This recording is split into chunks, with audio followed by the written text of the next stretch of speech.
नयन पथगामी नारायण पथगामी भव तू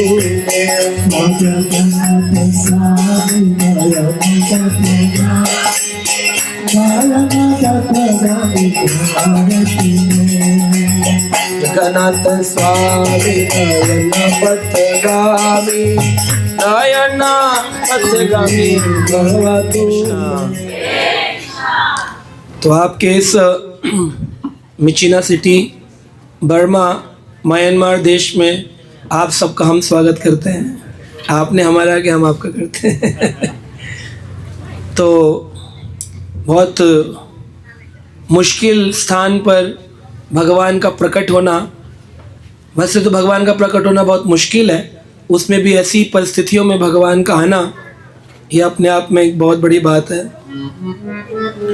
श्रीवास पंडित प्रभु को याद करते हुए, श्रील प्रभुपाद जी को याद करते हुए, परम पूज्य गौर गोविंद स्वामी महाराज को याद करते हुए सभी भक्तों को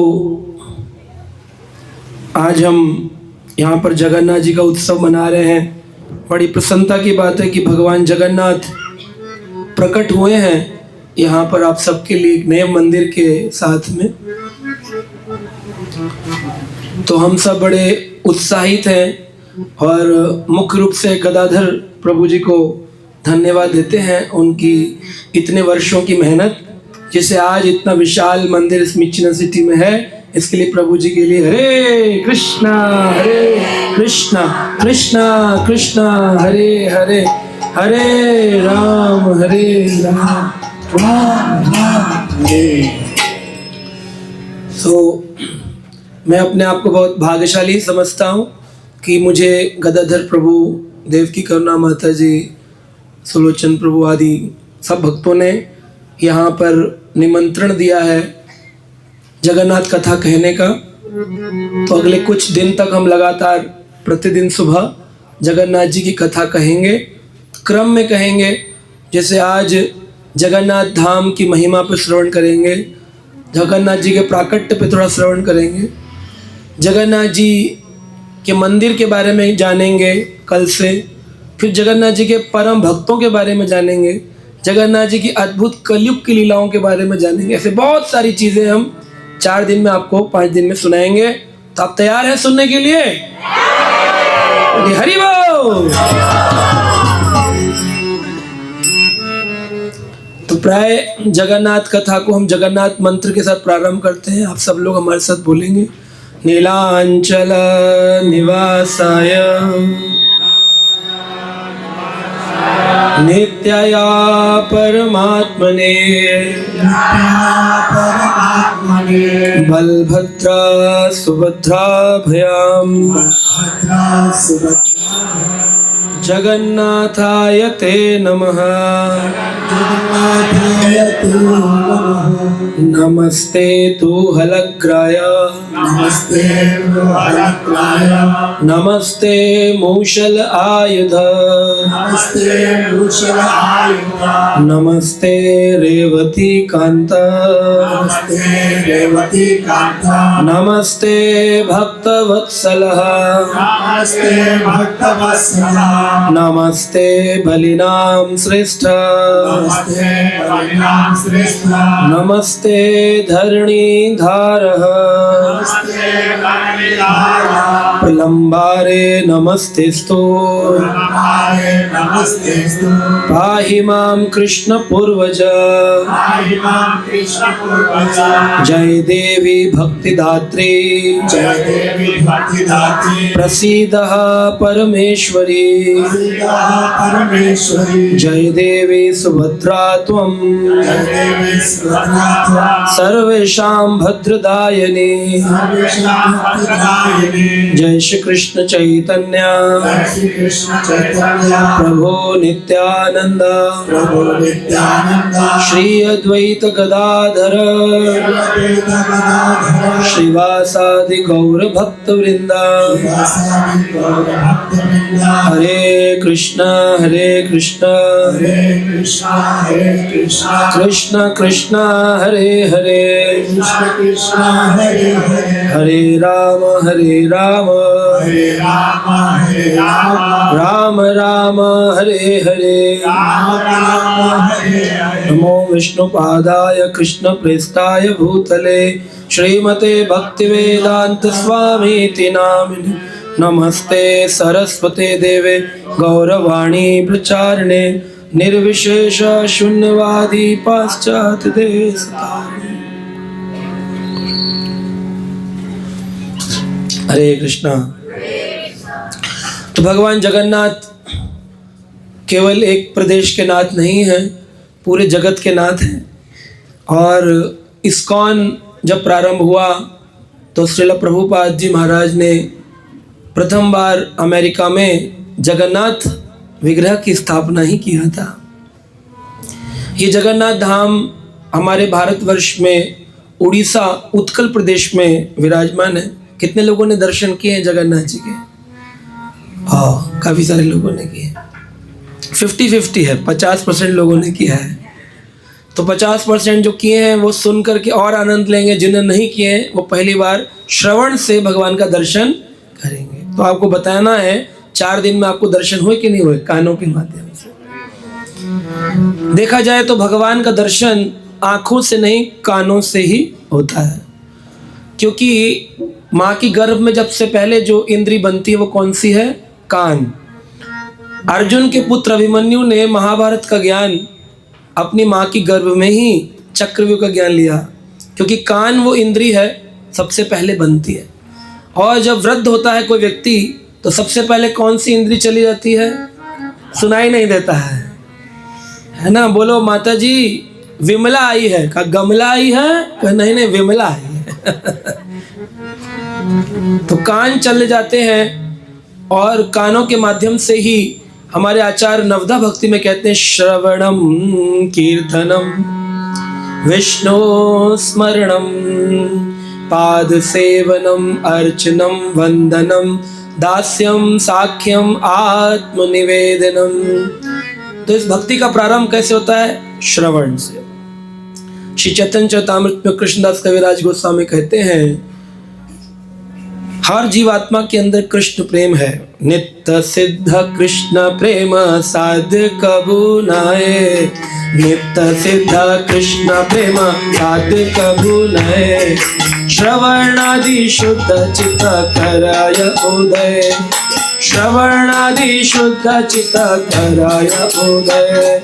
नित्य सिद्ध कृष्ण प्रेम साध्य कबू नाए, नित्य सिद्ध कृष्ण प्रेम साध्य कबू नाए। श्रवणादि शुद्ध चित्त कराय उदय, श्रवणादि शुद्ध चित्त कराय उदय। तो श्रवण आदि का मतलब हो गया बाकी जितने भी। श्रवण को मुख्य बता के कीर्तन, स्मरण, दास्यम, साख्यम, आत्मनिवेदनम, वंदनम, अर्चनम, सबको आदि का मतलब है बाकी बाकी बाकी। लेकिन मुख्य है श्रवण। सुनने मात्र से ही भगवान का दर्शन होता है। इसलिए श्रील प्रभुपाद जी ने इस सोसाइटी का नाम एक तरीके से ऐसे भी सोच सकते हैं रखा है, इस कान। क्या रखा है? इस कान में। हम लोग किस में हैं? बोले इस कान में है। इस कान से ही आपको भगवान की भक्ति प्राप्त हो सकती है। तो ये जो पुरुषोत्तम क्षेत्र जो जगन्नाथपुरी धाम है, इसके कई नाम शास्त्र में बताए गए हैं, जैसे नीलगिरी धाम, नीलांचल धाम, नीलाद्री धाम, पुरुषोत्तम क्षेत्र, जगन्नाथपुरी धाम, दिव्य क्षेत्र, शंख क्षेत्र, भौम क्षेत्र, मृत्यु वैकुंठ क्षेत्र, मुक्ति क्षेत्र, ऐसे अनेक अनेक नाम पुरी धाम के, जगन्नाथ धाम के दिए गए हैं। उसको मुख्य रूप से श्री क्षेत्र कहते हैं क्योंकि लक्ष्मी जी विराजमान है। पुरी धाम को, पुरी का अर्थ है जिसमें कोई विराजमान होता है। जैसे हम लोग जहाँ रहते हैं उस स्थान को पुर, राधापुर, कृष्णापुर ऐसे बोलते हैं जहाँ पर रहते हैं। ऐसे ही भगवान जिस स्थान पर रहते हैं कलयुग में, उस स्थान का नाम क्या है? पुरी, जगन्नाथ पुरी धाम। तो इस धाम के आकार में, किस आकार में इस पुरी धाम को बनाया है? शंख रूप में बनाया है। शंख के मुख के पास में एक भगवान है, उनका नाम है लोकनाथ महादेव। उनके पूर्वी भाग में नीलकंठ महादेव, उनकी नाभि के भाग में रोहिणी कुंड और अक्षयवट बनाए गए हैं। और भगवान जगन्नाथ रत्न सिंहासन पर विराजमान है नाभि क्षेत्र के अंदर। और इसके मध्य भाग में अर्धशीनी माता, मौसी माँ जगन्नाथ जी की विराजमान है।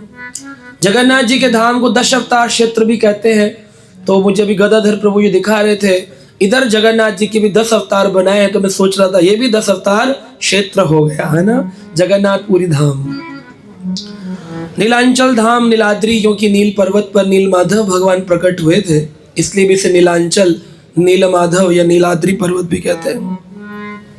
इसको भू स्वर्ग भी कहते हैं, भू वैकुंठ भी कहते हैं। अनेक अनेक नामों से पूरी धाम को माना जाता है। जहां पर भी जगन्नाथ होते हैं अपने आप में ही वहां वैकुंठ बन जाता है। कहते हैं पुरुषोत्तमात् परम क्षेत्रम नास्तव्यम पृथ्वी तले भूस्वर्गम इति व्याख्यातम देवानामपि दुर्लभम। ये एक ऐसा क्षेत्र है जो देवताओं के लिए भी अति अति दुर्लभ है। पुरुषोत्तम परमम क्षेत्रम, सारे क्षेत्रों में पुरुष क्षेत्र है। प्रलय काल में भी इस पुरुषोत्तम क्षेत्र का कभी विनाश नहीं होता है। ऐसा ये धाम पुरुषोत्तम क्षेत्र जगन्नाथ जी को विराजमान करता है। जगन्नाथ जी की अधिक महिमा जो लोग सुनते हैं उनको मालूम होना चाहिए। जगन्नाथ जी के बारे में जितना भी ज्ञान है वो अधिकतर स्कंद पुराण से आता है। कौन से पुराण से आता है? स्कंद पुराण से आता है। स्कंद पुराण के अंदर 81,000 श्लोक लिखे हैं। जैसे भागवत में 18,000 है, स्कंद पुराण में 81,000 श्लोक लिखे गए हैं। इस पुराण का ज्ञान कहाँ से आया? भगवान कृष्ण ने इस ज्ञान को ब्रह्मा जी को दिया। ब्रह्मा जी ने यह ज्ञान शिव जी को दिया। शिव जी ने यह ज्ञान अपने पुत्र कार्तिकेय स्कंद को दिया। स्कंद ने वो ज्ञान ऋषि जैमिनी को दिया। इस प्रकार यह ज्ञान चलते चलते हम तक पहुंचता है और हम जगन्नाथ जी की महिमा को स्कंद पुराण से श्रवण करते हैं। इस शंख चक्र गदा धारण करने वाले भगवान जगन्नाथपुरी धाम है। कहते हैं पृथ्वी पर, भारत के अंदर 4 मुख्य धाम हैं जिन्हें 4 धाम कहते हैं। पुरी धाम, द्वारिका धाम, रामेश्वरम धाम और बद्रीनाथ धाम। तो बद्रीनाथ धाम सतयुग का धाम है। त्रेता युग में रामेश्वरम धाम, द्वापर युग में द्वारिका धाम और कलयुग में जगन्नाथपुरी धाम। इन 4 क्षेत्रों में भगवान अलग अलग कार्य करते हैं। भगवान जब बद्रीनाथ में होते हैं तो ध्यान करते हैं। वहां पर एक दिन ध्यान करने से 1000 वर्षों तक ध्यान करने का फल मिल जाता है। अगर कोई व्यक्ति मेहनत करके जगन्नाथ बद्रीनाथ जाए तो वहां जाकर के उसको एक दिन भजन करने से 1000 भजन का फल मिलता है। एक बार हमारे साथ एक भक्त गए थे, बोले प्रभु जी अब मुझे 16 माला करने की जरूरत नहीं है। मैंने एक माला करके 16,000 माला कर ली। लेकिन ऐसा नहीं है। हम लोग माला इसलिए नहीं करते कि हमें पाप रहित होना है, हम इसलिए करते हैं क्योंकि हमें भगवान का प्रेम प्राप्त करना है। तो भगवान ध्यान कहाँ करते हैं? बद्रीनाथ में। फिर भगवान जब स्नान करते हैं तो 22 कुओं के जल से स्नान करते हैं रामेश्वरम तीर्थ में। फिर भगवान श्रृंगार करके तैयार होते हैं सुधर्भा सभा में। उस सभा में जब भगवान आते हैं तो उस स्थान का नाम है द्वारिका धाम। और भगवान को जब भूख लगती है तो फिर अन्न क्षेत्र, पुरुषोत्तम क्षेत्र जगन्नाथपुरी धाम में आते हैं, उसको अन्न क्षेत्र कहते हैं। तो एक है ध्यान क्षेत्र, एक है स्नान क्षेत्र, एक है श्रृंगार क्षेत्र और एक है जगन्नाथ के भात जगत पसारे हाथ। जगन्नाथ जी का जो भात है वो प्रसाद। तो इसलिए कलयुग में लोग अन्न खाने में ज्यादा प्रसन्न रहते हैं, भोजन खाने में। भजन से ज्यादा भोजन चाहिए। एक बार एक बंगाली भक्त हमको बुलाए घर पे, बोले प्रभु भोजन पर आएगा? मैंने कहा आएगा। हम चले गए उधर, फिर जाकर कीर्तन किए, हरे कृष्ण हरे कृष्ण हरे कृष्ण। बहुत देर तक कीर्तन हुआ, 1.5-2 घंटा 4 घंटा भी। फिर भक्त लोग जब थक गए तो बोले प्रभु थोड़ा भोजन। बोला ना, यही तो भोजन पर ही बुलाया था।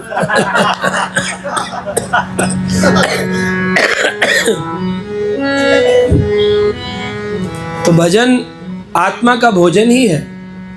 आत्मा के लिए, हमारे अंतरुण के लिए भजन ही भोजन है। एक मछली को जल से निकाल के मिचीना में बड़ा सा बंगला दे दो, गाड़ी दे दो, बोलो ये चलाएंगे, प्रेसिडेंट बना दो, बोला अभी तुम खुश हो? मछली क्या कहेगी? नहीं, मुझको क्या चाहिए? पानी। ऐसी आत्मा को कितना भी सुंदर सजाएंगे कपड़ों से, श्रृंगार से, लेकिन जब तक उसको भगवान का भजन नहीं मिलता है, आत्मा संतुष्ट नहीं हो सकती है। इसलिए आत्मा का भोजन ही उसका, भजन ही उसका भोजन है।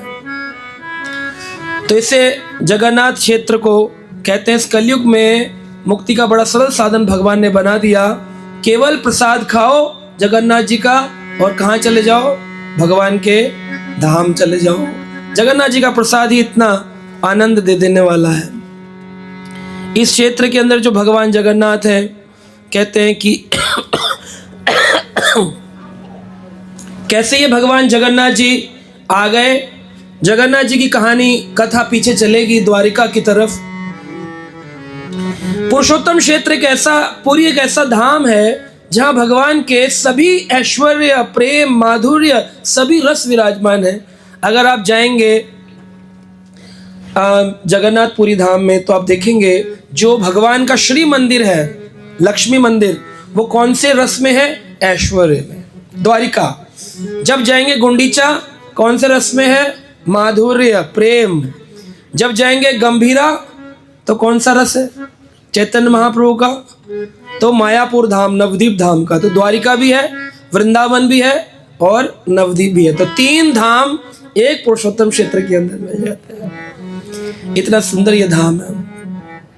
कहते हैं एक बार द्वारिका नगरी में जब भगवान कृष्ण विराजमान थे, द्वारिकाधीश, द्वारिकानाथ, तो उन्होंने एक दिन रात को सोते सोते जोर जोर से बोलने लगे, राधा मेरी स्वामिनी, मैं राधे को दास, जन्म जन्म मोहे दीजियो,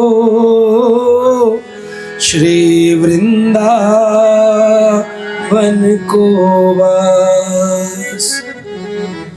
वृंदावन के वृक्ष को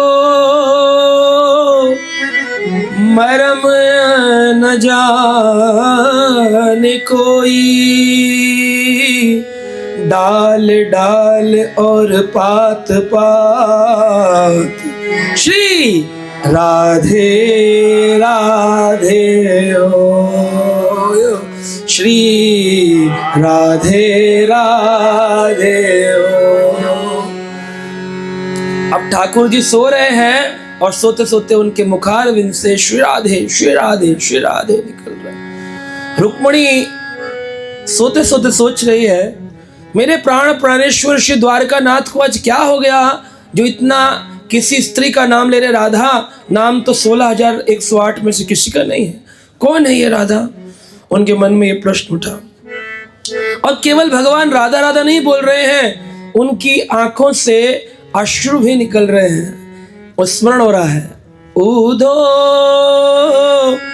ब्रज मोहे बिसरत नाही, उदो ब्रज मोहे बिसरत नाही। व्रज वृंदावन का जो प्रेम है, 11 वर्ष 56 दिन तक कृष्ण ने जो वो आनंद अनुभव किया, वो भूला नहीं जाता है। तो रुक्मणी जी ने साहस करके सोचा किससे पूछे, तो रोहिणी माता से पूछा कि ये राधा नाम की स्त्री कौन है? श्री कृष्ण कन्हैया आप हमारे द्वारकाधीश सोते सोते राधा नाम की बार बार उच्चारण करते हैं। कौन है ये राधा नाम की? कोई गोपी थी वृंदावन में? कौन था, क्या था? बड़ी थी, छोटी थी, कौन थी, क्या थी? रोहिणी मैया ने कहा, देखो ये प्रश्न तो तुम्हारा अच्छा है, परंतु इस प्रश्न को मैं उत्तर देने में सक्षम नहीं हूं, क्योंकि अगर श्री कृष्ण ने इस प्रश्न का उत्तर सुन लिया तो फिर वो द्वारिका में नहीं रह सकते हैं। उनका अद्भुत प्रेम इतना उत्कट हो जाएगा कि वो खींचे चले श्री वृंदावन धाम को चले जाएंगे। तो रोहिणी माता ने कहा, ठीक है मैं बताऊंगी, लेकिन उसके लिए तैयारी करनी पड़ेगी। ऐश्वर्य के धाम में विरह ये कैसे होगा? सत्यभामा ने कहा कि ऐश्वर्य में आने के बाद किसी व्यक्ति को गांव की याद आएगी। हर आदमी सोचता है मैं गांव से निकल के बड़ा आदमी बन जाऊं, बड़ी गाड़ी हो, बड़ा रथ हो, बड़ा महल हो, लेकिन यहाँ उल्टा है, महल में आके भगवान को गांव की याद आती है। तो ऐश्वर्य के धाम द्वारिका जो सोने से भरा हुआ था, जहाँ संयुक्तक मणि प्रतिदिन स्वर्ण निकालती थी, 40 मन सोना प्रतिदिन सत्यभामा के यहाँ संयुक्तक मणि से निकलता था। ऐसे धाम में 16,108 रानियां लक्ष्मी स्वरूपा अलग अलग श्रृंगार और अलंकार युक्त होकर उनकी सेवा करती थी। वहां उनको वृंदावन के गोपी याद आती है। रोहिणी ने कहा, एकांत चाहिए जहां कोई आता जाता नहीं हो, ऐसे स्थान पर हम आपको सुनाएंगे। कोई भी व्यक्ति इस कथा को सुनने का अधिकारी नहीं है जब तक वो हमारे से आज्ञा ना पाले। यानी कि कथा सुनने के बाद भी कथा समझ में नहीं आती है जब तक गुरुदेव उसको अधिकार प्रदान नहीं करते। गुरु अधिकार देते हैं कि हाँ तुम अब तैयार हो कथा कहने के लिए, कथा सुनने के लिए, कथा समझने के लिए, तभी व्यक्ति को कथा समझ में आती है। बिना गुरु अधिकार क्षेत्र के आप कितना भी सुने, कितना भी पढ़े, बहु जन्म करे यदि श्रवण कीर्तन, बहु जन्म करे यदि श्रवण कीर्तन, तब तो ना पाए प्रभु पदे प्रेम धन। भगवान के चरणों में प्रेम पाने के लिए गुरु की कृपा चाहिए। इसीलिए गुरु कहते हैं, नाम देते दीक्षा में, बोलते कृष्णदास अधिकारी। अभी हम तुमको अधिकार क्षेत्र में प्रवेश देते हैं। गुरु की कृपा से ही अधिकार मिलता है शास्त्र पढ़ने का, समझने का, कहने का।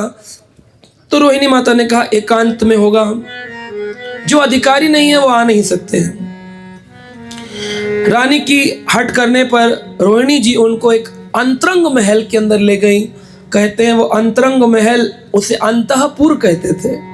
उस अंतःपुर के अंदर कमल की तरह, जैसे कमल होता है 8 पंखड़ियां हैं, बीच में कर्णिका है, ऐसे 8 मुख्य पट रानी 8 बैठ गई और उनके क्रम में बाकी 16,108 इससे अलग अलग बैठ गई। मुख्य रूप से 8, फिर 16,100 घेरा बना के मध्य में रोहिणी माता कमल की तरह, क्योंकि कमल भगवान स्वरूप की चर्चा होने वाली है। भगवान कृष्ण के शरीर में 8 कमल हैं। जानते हैं आप 8 कमल हैं भगवान के शरीर में। कहाँ कहाँ है? 2 नेत्र कमल, 1 मुख कमल, और क्या है भगवान का? 1 त्वचा कमल समान, और क्या है? भगवान की कमल की माला, और भगवान की नाभि कमल के समान, और हस्त कमल, और चरण कमल। तो 2 चरण, 2 हाथ, कितने हो गए? 4, 1 माला 5, 1 नाभि 6, और 1 मुख 7, और 2 नेत्र 8, अष्ट कमल धारण करते हैं भगवान। कमल, भगवान कमल सुदृश्य हैं, इसलिए उन्होंने कमल स्वरूप में बैठ करके निर्णय लिया। अब सुभद्रा जी को बुलाया गया, बोले देखो इस अंतःपुर में किसी और व्यक्ति का आना जाना वर्जित है, कोई नहीं आ सकते। बोले कृष्ण जिनकी द्वारिका नगरी, बोले उनका भी वर्जित है, वो भी नहीं आ सकते, सबका आना वर्जित है। इसलिए अंतःपुर में छुपा कर के कथा करी जा रही है। यहाँ पर शिक्षा मिलती है कि भगवान कृष्ण की लीला समझने के लिए कोई रोहिणी माता जैसा गुरु चाहिए और कोई अंतःपुर चाहिए, कोई ऐसा गंभीर स्थान जहाँ पर इस कथा को प्रवेश दिलाया जा सके। साधारणतः पब्लिक में बोलेंगे समझ नहीं आएगी, वहाँ पर केवल हरि नाम महिमा, गीता महिमा बोले, लेकिन हरि कथा केवल हरि भक्तों के मध्य में अच्छी से रोचक होती है। अब ब्रज लीला का गान रोहिणी माता ने शुरू किया और धीरे धीरे रोहिणी माता ने भगवान कृष्ण की लीलाओं का वर्णन करना प्रारंभ किया। कौन सी लीला का वर्णन किया हम सब जानते हैं। कृष्ण ने वह लीला सुनी और उनका शरीर जो था वो अष्ट सातवें विकार में चला गया। ऐसी कौन सी लीला थी जिसके बारे में सुनकर के भगवान जगन्नाथ का स्वरूप प्रकट हुआ? जानता है कोई? कौन सी लीला थी जिसे सुन लिया और भगवान जगन्नाथ बन गए कृष्ण से? कौन बता सकते? कोई लीला याद है किसी? चलिए तो सुनिए कौन सी लीला थी। वृंदावन धाम में चलेंगे। जब भगवान कृष्ण का जन्म हुआ तो उस काल में उनके पिता वासुदेव जी ने कहा, मैं अपने कृष्ण के लिए लाखों गायों का दान करना चाहता हूँ। लेकिन जब कृष्ण जेल में आए थे वहाँ तो देवकी वासुदेव के पास कपड़े भी अच्छे से नहीं थे, जो कुछ क्या खिलाते क्या पिलाते, तो लाखों गाय दान कैसे देंगे? तो जब भगवान कृष्ण 11 वर्ष 56 दिन की उम्र में आए, कंस का वध किया, अपने नाना उग्रसेन को मुक्त किया, माता पिता देवकी वासुदेव को मुक्त किया, लेकर के मथुरा गए, मथुरा से द्वारिका गए। तो द्वारिका में जब भगवान रह रहे थे उस काल में वासुदेव जी को नारद जी ने याद दिलाया, आपने कहा था आप अपने पुत्र के जन्म पर एक यज्ञ करेंगे, तो आपने अभी तक अपना वचन पूरा नहीं किया है। जो भी व्यक्ति अपना वचन देता है और पूरा नहीं करता है उसे अपराधी कहते हैं। जब दीक्षा होती है तो हर आदमी अपने गुरु को वचन देता है, मैं 4 नियम का पालन करूंगा, 16 माला का जप करूंगा और हमेशा इस्कॉन में रहूंगा। लेकिन धीरे धीरे गुरु वृद्ध होते हैं, वो नित्य लीला चले जाते हैं, शिष्य कमजोर शिथिल पड़ जाता है, नियम टूटने लगते हैं, माला छूटने लगती है और शिष्य गायब हो जाता है। तो इस प्रकार से शिष्य अपराधी है अगर वो नियम पालन नहीं करता। मुझे एक भक्त पूछ रहे थे, प्रभु जी गुरु के लिए सबसे ज़्यादा मुख्य नियम क्या है? तो गुरु ने दीक्षा किस नियम पर दी थी? माला जप पर। गुरु ने ये नहीं बोला था मेरे लिए मंदिर बनाना, पुस्तक बांटना, ये सब हम सेवा बाद में करते हैं, लेकिन मुख्य सेवा जो हमने वचन लिया था वो क्या वचन था? 4 नियम और 16 माला। ये कभी भी गड़बड़ नहीं होना चाहिए। अगर इतना पालन कर लिया तो गुरु से संबंध बना रहेगा। लेकिन अगर इनमें अभी रंगून में भी डिवोटीज पूछ रहे थे कि अगर कभी 4 नियम किसी का टूटता है तो क्या होगा, तो मैंने बोला उसी दिन गुरु से उसका संबंध टूट जाएगा। बोलते नहीं गुरु ने दीक्षा दी है, गुरु जिम्मेदारी लेते हैं। किसकी जिम्मेदारी लेते हैं? जो भजन करता है, भक्ति करता है, गुरु की सेवा करता है। ये नहीं दीक्षा लेके अपने घर चले गए तो फिर गुरु जिम्मेदारी नहीं लेते हैं। जैसे पतंग से धागा कट जाने पर पतंग जाकर नीचे गिर जाती है, ऐसे शिष्य का गुरु से धागा केवल किसका है? नियम का। जो नियम का वचन लिया है वो धागा कट गया तो आपकी पतंग कब नीचे चली जाएगी मालूम नहीं। इसलिए गुरु के प्रति शरणागति रहना चाहिए। शिला प्रभुपाद जिनकी दीक्षा नहीं है उन्हें शिला प्रभुपाद जी के वचनों को यथारूप मानना पड़ेगा। जिन्होंने प्रभुपाद जी के शिष्यों से दीक्षा लिया है उन लोगों को उनके वचनों को मानना पड़ेगा और प्रभुपाद जी के ग्रंथों को पढ़ना होगा। ये प्रतिदिन प्रभुपाद जी चाहते थे। अभी गीता मैराथन चल रहा है, सारी दुनिया में गीता बांट रहे हैं, लेकिन लोग गीता पढ़ते नहीं हैं। गीता में क्या लिखा है मालूम नहीं। एक बार हमारा एक भक्त गीता बांटने के लिए गया तो किसी ने उनसे पूछ लिया, बोले बता सकते हो गीता का एक भी श्लोक तो मैं तुमसे 50 भगवद गीता ले लूँगा। तो खुश हो गया, लेकिन उसने कभी पढ़ी नहीं थी तो घबरा भी गया। अब बोला क्या बोलूँ? तो बोला यानी कानी चा पापानी ब्रह्मा हत्याधिकानी चा तानी तानी प्रणयशंति प्रदक्षि पदे पदे। यानी कानी चा पापानी ब्रह्मा हत्याधिकानी चा तानी तानी प्रणयशंति प्रदक्षि पदे पदे। यानी कानी चा पापानी ब्रह्मा हत्याधिकानी चा तानी तानी प्रणयशंति प्रदक्षि। हरे कृष्णा कृष्णा कृष्णा हरे हरे, हरे राम राम राम हरे। बोल के वो खुश हो गया आदमी, बोला वाह, आज के काल में संस्कृत जानता है, गीता जानता है, कलयुग में सतयुग आ गया, वाह प्रभु वाह, दे दो 50 गीता। और ले गया, घर गया, घर जाके गीता खोली, यानी कहानी 700 के 700 पढ़ जाले एक महीने में, यानी कहानी नहीं मिला। अब वो यानी कहानी खोजने के लिए फिर वापस मंदिर की ओर आया। अभी प्रभु जी ऑल्टर में पुजारी बन गए थे, देख कर के मुंह छिपाने लगे इससे करके, बोले वही आदमी है। बिल्कुल पास आ गया मंदिर के ऑल्टर के किनारे आकर, कहते आप ही हैं ना जिन्होंने गीता दिया था? बोले हाँ हाँ। बोले प्रभु आपने एक श्लोक बड़ा सुंदर गाया था, यानी कहानी, वो मिला नहीं पूरे गीता में। अभी भगवान के आगे कैसे झूठ बोलते, जगन्नाथ हैं। वो बोले प्रभु क्षमा करिएगा, तब तक मैंने गीता पढ़ी नहीं थी, हम तो तुलसी परिक्रमा का मंत्र आपको सुना दिए थे। लेकिन रात को मुझे बहुत ग्लानि हुई, भगवान जगन्नाथ मेरे स्वप्न में आए, कहा झूठ बोलता है मेरा भक्त होकर के, झूठ बोलना पाप है, नहीं बोलना चाहिए, सत्य पर कलयुग टिका हुआ है, सत्य के एक टांग पर कलयुग टिका, आपको झूठ नहीं बोलना चाहिए था। फिर मैं सुबह उठा, मेरे को ग्लानि हुई, तब से 1 महीने से मैंने एक श्लोक याद किया है गीता का, धर्म क्षेत्रे कुरुक्षेत्रे समावेता युधुत्सवः मामकः पांडवश्चैव किं कुर्वतः संजय। बोला अच्छा, तब भी एक ही श्लोक याद किया 1 महीने में। तो ऐसी स्थिति आपके साथ ना हो, इसलिए गुरु के वचन याद रखिए, गीता पढ़िए, समझिए, फिर बांटिए उसको संसार में। तो मुख्य नियम गुरु के द्वारा दिया है। इस प्रकार वासुदेव जी ने वचन दिया था लाखों गाय दान देंगे, तो उन्होंने कहा अपना वचन निभाइए। ठीक है, वचन निभाने को तैयार हो गए। अब नारद जी उनकी, वासुदेव जी की जो घर में उग्रसेन और उनकी पत्नी पद्मावती, उनके पास गए और बोले आयोजन करने के लिए वासुदेव जी ने कहा है, बहुत विशाल आयोजन, आपकी तरह पंडाल लगाया गया, बहुत सारा महल, द्वारका धाम नगरी सजाई गई, यज्ञ के लिए बड़े बड़े पुरोहित बुलाए गए, जगह जगह से बड़े यज्ञ कुंड यज्ञशालाएं बनाई गई, गाय मंगाई गई, ब्राह्मण बुलाए गए, मंत्रोच्चारण किए गए, इनविटेशन कार्ड के लिए सेवा दी नारद जी, निमंत्रण इनविटेशन।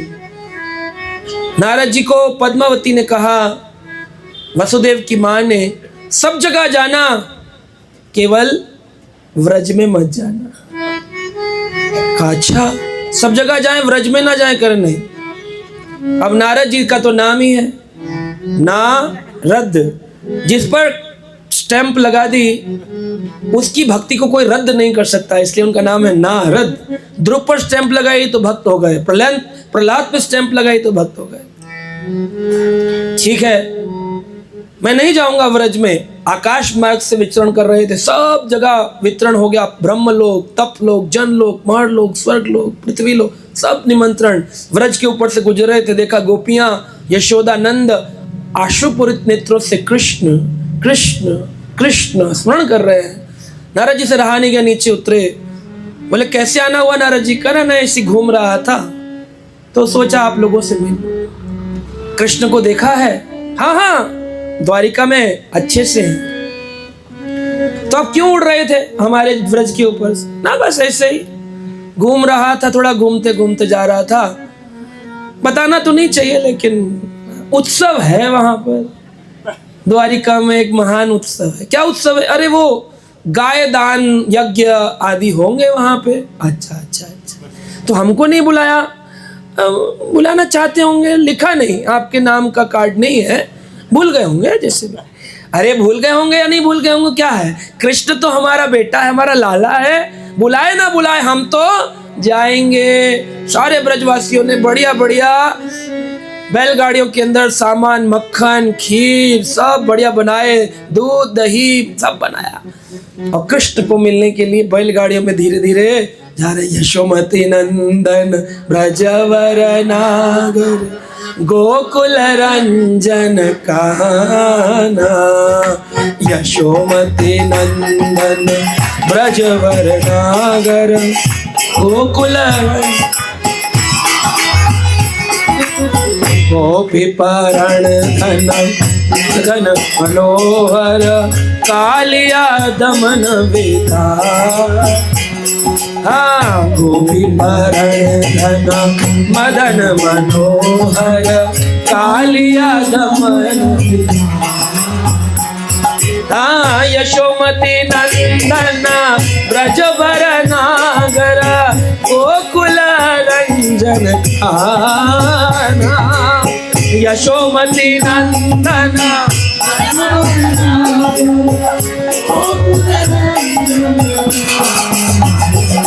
हाँ, गोपी परण घन मदन मनोहर कालिया दमन विधान।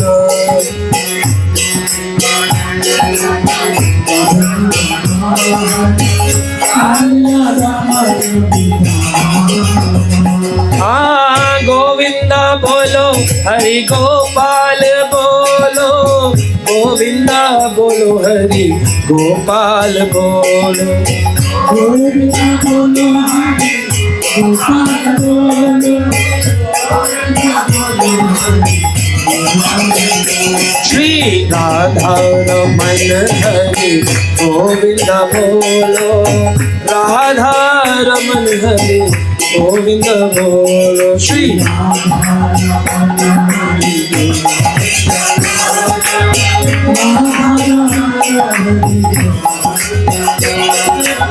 गोविंद बोलो हरि गोपाल बोलो, राधा रमन हरि गोविंद बोलो,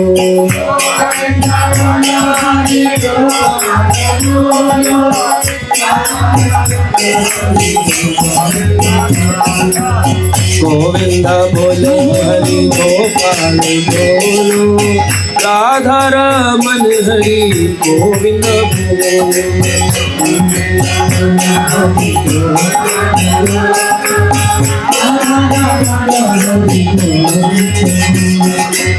गोविंद बोलो हरि गोपाल बोलो, राधा रमन हरि गोविंद बोलो,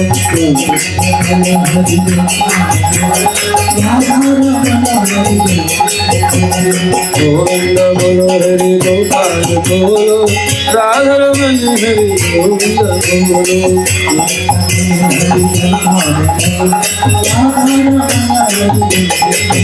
हाँ, गोविंद बोलो हरि गोपाल बोलो, राधा रमन हरि गोविंद बोलो, गोविंद बोलो हरि गोपाल बोलो बोलो, हे गोविंद बोलो हरि गोपाल बोलो, राधा रमन हरि गोविंद बोलो,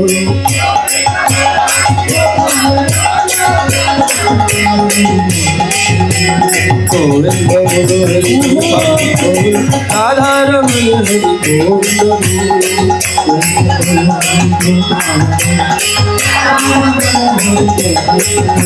बोलो, श्री गोविंद भगवान की।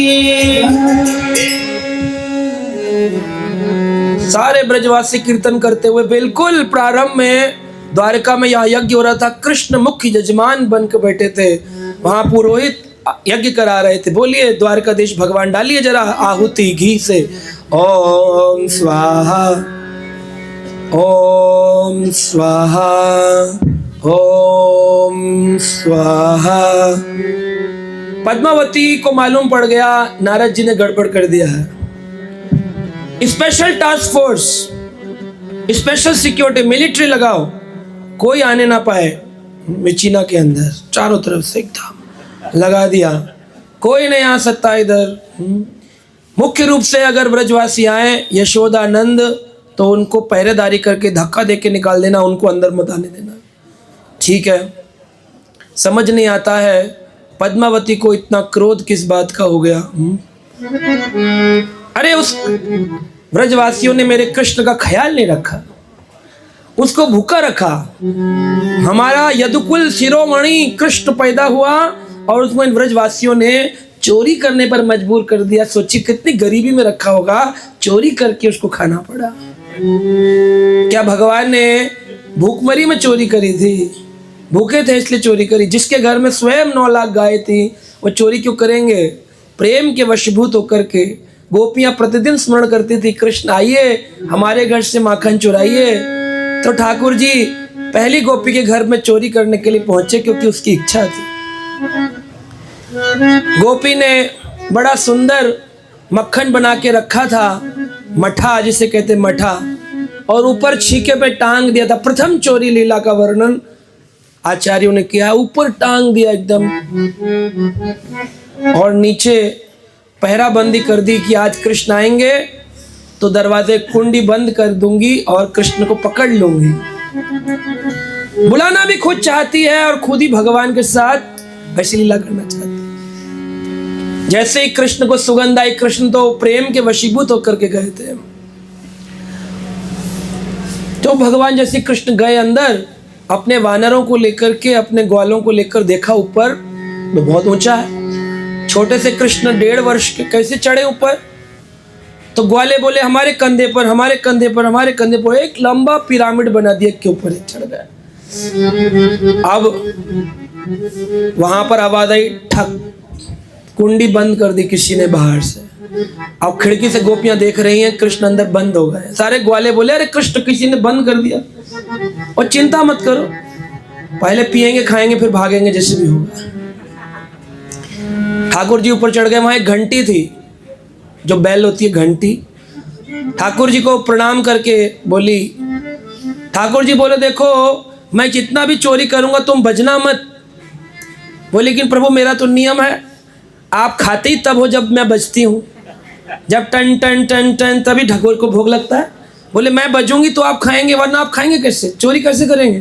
बोले नहीं नहीं हम खा लेंगे, तुम चुप रहना, शोर नहीं करना। बोली ठीक है, जैसी सेवा प्रभु।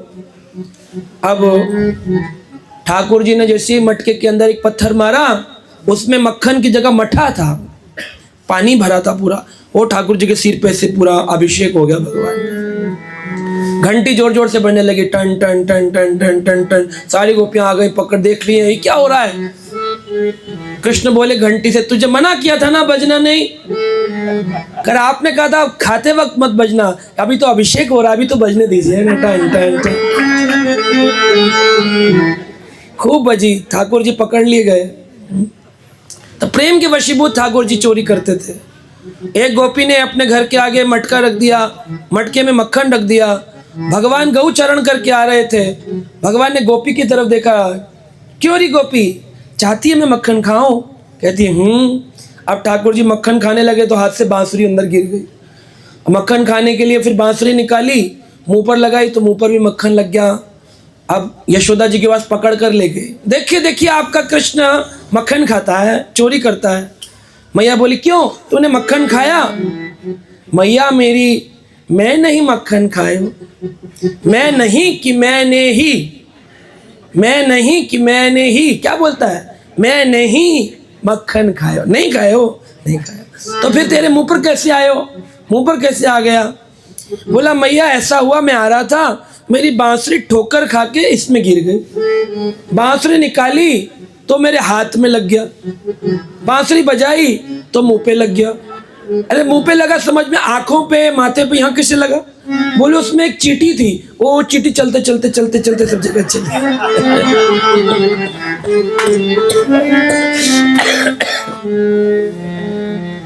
तो ऐसा व्रज का प्रेम।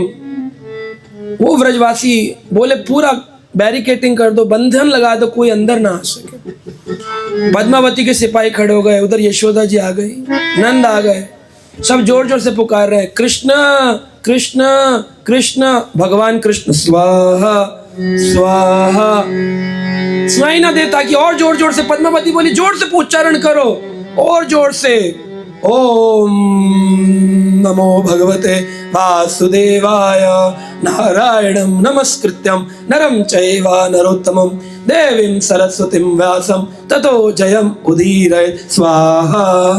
जोर जोर से आवाज करने लगे। कृष्ण को कुछ तो पता चला कि कोई आया है, लेकिन कौन मालूम नहीं है। तो भगवान कृष्ण बैठे स्वाहा स्वाहा कर रहे हैं। उधर से यशोदा जी जोर से पुकारती हैं, कृष्णा कृष्णा। सारे कहते मैया ऐसे नहीं, जोर से आवाज लगाओ। यशोदा जी ने आवाज लगाई, कन्हैया। क्या बोले? सारे बोलो पीछे तक, क्या बोले? कन्हैया। हाँ, बस इतना सुने ठाकुर जी तो यज्ञ की माला, यज्ञ का आहुति, कुंड सब छोड़ करके भागे। अरे यशोदा मैया आई है, यशोदा मैया आई है, यशोदा मैया आई है। व्रज का प्रेम सारे ऐश्वर्य के ऊपर खत्म, जीरो हो गया सब कुछ। व्रज प्रेम टॉप हो गया एकदम। आए यशोदा जी ने गले लगा लिया, कान्हा कान्हा। कान्हा ने अपनी मैया को, कृष्ण भी रो रहे हैं, मैया भी रो रही है, सजल नेत्रों से दोनों रो रहे हैं। पद्मावती देख रही है क्या हो रहा है, मैंने मना किया था, ये सब क्या हो रहा है, रोको रोको। लेकिन अब रुकते हैं कृष्ण। कृष्ण मैया मैया मैया, सारे ग्वाले दंडवत कर रहे हैं। ये नंद और यशोदा गले लगा रहे हैं कृष्ण को। ब्रह्मा जी देख रहे हैं ऊपर से। ब्रह्मा जी क्या कहते हैं, अहो भाग्यम अहो भाग्यम नंद गोप व्रज ओकसाम यन्मित्रं परमानंदम पूर्ण ब्रह्म सनातनम। अहो भाग्यम नंद गोप व्रजोकसाम यन्मित्रं परमानंदम पूर्ण ब्रह्म सनातनम। ब्रह्मा जी कहते अहो भाग्य, कितने भाग्य की बात है इन ब्रजवासियों के लिए। 2 बार बोले एक ही बात को, अहो भाग्यम अहो भाग्यम। नंद गोप व्रजोक्सम, नंद के ग्वाले जितने भी हैं इनका भाग इतना ज्यादा है, इनको कृष्ण यन मित्रम परमानंदम, परमानंद कृष्ण ने अपना मित्र मान लिया है।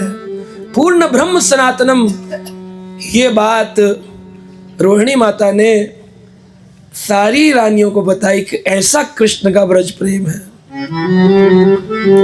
ये लीला कृष्ण ने करी, दामोदर लीला करे, ये लीला करी, वो लीला करी, अनेक लीला बना के अंत में लीला बताई राधा दास्यम। बोले राधा, यही नाम बोलते कृष्ण रात में, यही हाँ, कौन है?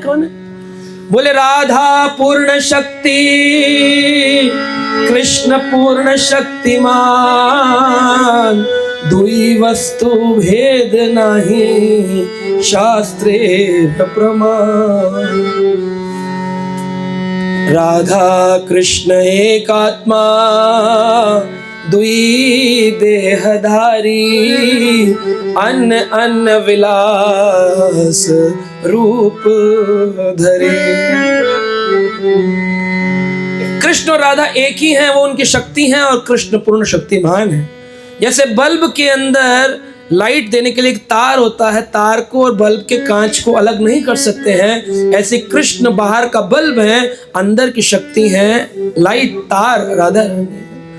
राधा कृष्ण अलग नहीं, एक ही है। ना राधा के बिना लाइट जलेगी, ना कृष्ण के बिना, दोनों जब जुड़ेंगे तब लाइट जलेगी। इसलिए कलयुग के लोगों की लाइट जलती है जब भगवान चैतन्य आते हैं गौरंग रूप में।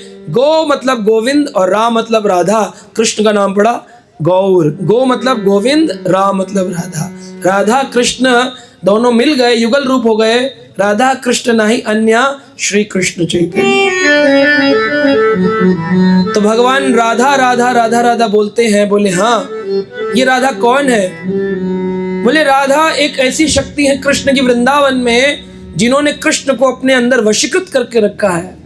बोले वशीकृत क्या है? बोले हाँ, ये ऐसी है जिन्होंने नित्य रूप से वशीकृत नंद नंदन को वशीकृत करके रखा है नित्य रूप से। एक भी दिन ऐसा नहीं है कृष्ण उनके वशीकरण से मुक्त हो सके। स्वयं कृष्ण ने उन राधा रानी का दास्यत्व सुखाया करिए। ये सुनकर के सभी रानियां रोने लग गई कि हम में और राधा में क्या भेद है। तो रोहिणी ने कहा, तुम में और राधा में ये भेद है, तुम कहती हो कृष्ण मेरे हैं और राधा कहती है कृष्ण हम आपके हैं। क्या भेद है दोनों में? एक सेवा करने वाला कहता है ये सेवा मेरी है, और एक कहता है मैं इस सेवा के लिए तैयार हूं, जैसी करके वैसे यूज कर सकते हैं।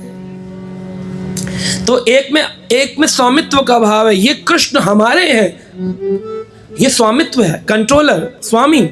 लेकिन दूसरी तरफ हम आपके हैं, ये दासत्व है। तो राधा रानी किंकरी भाव से, किम करी, हम आपके लिए क्या करें, दासत्व भाव में गोपियों ने कृष्ण को स्वीकार किया है, और रानियों ने कृष्ण हमारे हैं स्वामित्व भाव से स्वीकार किया है। इसलिए रुक्मणी आदि रानियों के साथ कृष्ण स्वकीय रस में है, यानी मिले हुए रस में है, लेकिन राधा कृष्ण जो है विरह रस में है, अलग हुए परकीय रस में है। पर किया भावे जहां ब्रजते प्रचार, अलग हो गए हैं। जब पति पत्नी साथ होते हैं तो उतना प्रेम नहीं होता, लेकिन पति भारत देश चला जाए और पत्नी बर्मा देश हो तो याद आती है, या पत्नी भारत देश हो और पति बर्मा देश चला जाए तो गाते मेरे पैया गए रंगून वहां से किया है टेलीफोन। तो पत्नी के दूर चले जाने पर याद आती है, साथ रहेंगे तो झगड़ा करेंगे, है ना। ये विरह रस दूर आने पर ही उत्पन्न होता है। इसी चीज को शिक्षा देने के लिए भगवान श्री कृष्ण द्वारिका नगरी चले गए 100 वर्ष के लिए, क्योंकि उनके भाई राधा रानी के भाई सुदामा ने, श्री दामा ने एक श्राप दिया था कि मैं चाहता हूं राधा कृष्ण तुम हमेशा साथ रहते हो, भगवान करे तुम दोनों 100 वर्ष के लिए अलग हो जाओ। श्री दामा की इस बात को पूर्ण करने के लिए कृष्ण 100 वर्ष के लिए राधा को त्याग के वृंदावन, लेकिन वे अलग तो हो नहीं सकते क्योंकि एक ही शक्ति है। तो अदृश्य रूप में वृंदावन रहते, वृंदावनम परित्याजम पादेकम न गच्छति, वृंदावन छोड़ के तो कहीं गए नहीं। तो कौन गए? बाहरी रूप से लगता है कृष्ण चले गए, लेकिन सदा कृष्ण वृंदावन में राधा के साथ। तो हमको क्यों नहीं दिखते हैं? ताकि हमारा भी विरह बढ़े। और उसी राधा रानी का स्मरण करते करते जगन्नाथ जी की जो आंखें हैं वो लाल लाल रंग की हैं, देखा आपने, यहाँ लाल लाल है जगन्नाथ जी की, और हमेशा खुली रहती हैं, न जाने कब पलक झपक जाए और राधा निकल जाए। तो राधा रानी को देखने के लिए सदा खुली रहती, कोई पलक नहीं है, और लाल लाल है, रोते रोते विरह भाव में लाल हो गई। इसलिए भगवान जगन्नाथ जी को एक प्रकार से राधा विरह ठाकुर एक नाम है। जगन्नाथ जी का नाम क्या है? राधा विरह ठाकुर। ये बात जब उन्होंने सुनी कृष्ण ने, तो कृष्ण सुभद्रा महारानी के शरीर शिथिल पड़ गया। कृष्ण बलराम भी आ गए थे और उन्होंने भी ये सारी कहानी घटना सुनी, उनका भी शरीर एकदम शिथिल हो गया। हाथ पैर अष्ट सात्विक विकार में छोटे छोटे हो गए। समझ नहीं आता ये कौन सा रूप है भगवान का। कहते ऐसा जो व्रज लीला सुन के भगवान का रूप दर्शित हुआ, इस स्वरूप को कहते प्रेम में विगलित रूप स्वरूपम। प्रेम विगलित, गलित यानी गलना, पिघल जाना, गल जाना। प्रेम विगलित स्वरूपम, प्रेम विगलित स्वरूपम प्रकट हुआ। विशेष रूप से राधा रानी की विरह दशा का वर्णन किया गया है। तो भगवान के हाथ पांव उनके अंग सिकुड़ने लग गए और जगन्नाथ भगवान ने अनघन स्वरूप धारण कर लिया। अपूर्ण विरह नहीं है, यह पूर्ण विरह है, अपूर्ण नहीं पूर्ण विरह है। राधा रानी के प्रेम में विगलित स्वरूपम, तो कई नाम आ गए। एक तो हो गया प्रेम विगलित स्वरूपम, विरह प्रेम विगलित स्वरूप। एक हो गया विरह राधा विरह ठाकुर, और एक हो गया अनघन स्वरूपम, अनघन स्वरूपम। भगवान का नाम है सच्चिदानंद घन श्याम, लेकिन यहाँ है अनघन स्वरूपम। ये अनघन कैसे हो गया? शरीर पिघल कैसे गया? भगवान कृष्ण की जो आत्मा रूपी हम अंश हैं, बोलते नैनम चंदंति शस्त्राणि नैनम दहति पावक न चैनम कलो दांति आपो ना शोष्यति मारुतः। आत्मा को ना जलाया जा सकता है, ना शस्त्र से छिंदन किया जा सकता है, ना अग्नि से जला सकते हैं, ना पानी से भिगो सकते हैं, ना हवा से उड़ा सकते हैं। तो फिर शरीर पिघल कैसे गया? भगवान आत्मा ही नहीं पिघलती तो भगवान तो उसी सच्चिदानंद रूप के बने, तो वो पिघल कैसे जाएंगे? संसार में हर वस्तु के पिघलने का एक तापमान होता है। पानी 100 डिग्री पर बॉईल करो तो उबलता है, दूध को करेंगे तो और ज़्यादा 100 डिग्री। सोना को पिघलना हो, सोना स्वर्ण, तो 1000 डिग्री पर स्वर्ण पिघलता है। लोहा पिघलने के लिए 2000-2500 डिग्री सेल्सियस तापमान चाहिए। भगवान को पिघलने के लिए कितना डिग्री चाहिए होगा बताइए? भगवान के शरीर को पिघालना है, कैसे पिघलेगा? हाँ बोलिए, किससे पिघलेगा? कितना डिग्री टेम्परेचर? तो एक तापमान दिया गया है शास्त्रों में, स्कंद पुराण में कहते हैं इस तापमान का नाम है राधा विरह तापम। क्या है? राधा विरह तापम। राधा रानी का विरह होकर के ऐसा शरीर पिघलता है, ऐसा जलन होती है, ऐसी जलन होती है, पूरा शरीर विग्रह पिघल जाता है। भगवान का पूरा शरीर पिघल करके सिकुड़ जाता है। जब रोहिणी ने ये कथा सुनाई, विश्राम हुआ, तो सबसे पहले नारद जी वहां बाहर देख लिए। नारद जी जोर से चिल्लाए, मैंने देखा, मैंने देखा, मैंने देखा जगन्नाथ का अनघन स्वरूप, मैंने देखा, मैंने देखा, मैंने देखा, मैंने देखा राधा विरह ठाकुर को मैंने देखा। जगन्नाथ जी बोले नहीं नहीं, किसी को नहीं बताना कि तुमने देखा। बोला अब तो देख लिया, अब क्या तो बताना पड़ेगा, हमें तो काम ही बताने का, हम तो जाते ही बताने के लिए। प्रचारक है, प्रचारक क्या करता है? एक दूसरी जगह पर जाकर बताता है कि हम तो प्रचार करते। और बोले ये बड़ी दिक्कत, तुम्हारे साथ चुप नहीं रह सकते। नहीं रह सकते, बताना पड़ेगा। अच्छा प्रभु ये तो बताइए आपका दिव्य स्वरूप आप कब प्रकट करेंगे? भगवान बोले देखो मैंने ये अवतार विशेष रूप से कलयुग के जीवों के उद्धार के लिए लिया है। अभी द्वापर काल में केवल इसकी आपको अनुभूति हुई है, लेकिन आप बताना मत। कलयुग जब काल आएगा उसमें राजा इंद्रद्युम्न जब आएंगे तब उनके काल में मैं अपने आप ही उनके सामने प्रकट होऊंगा। मैं दारू ब्रह्म के रूप में, लकड़ी के रूप में आऊंगा, और जो व्यक्ति मेरा दर्शन कर लेगा एक बार, वो अपने जन्म मृत्यु चक्र से सदा सदा के लिए छूट जाएगा।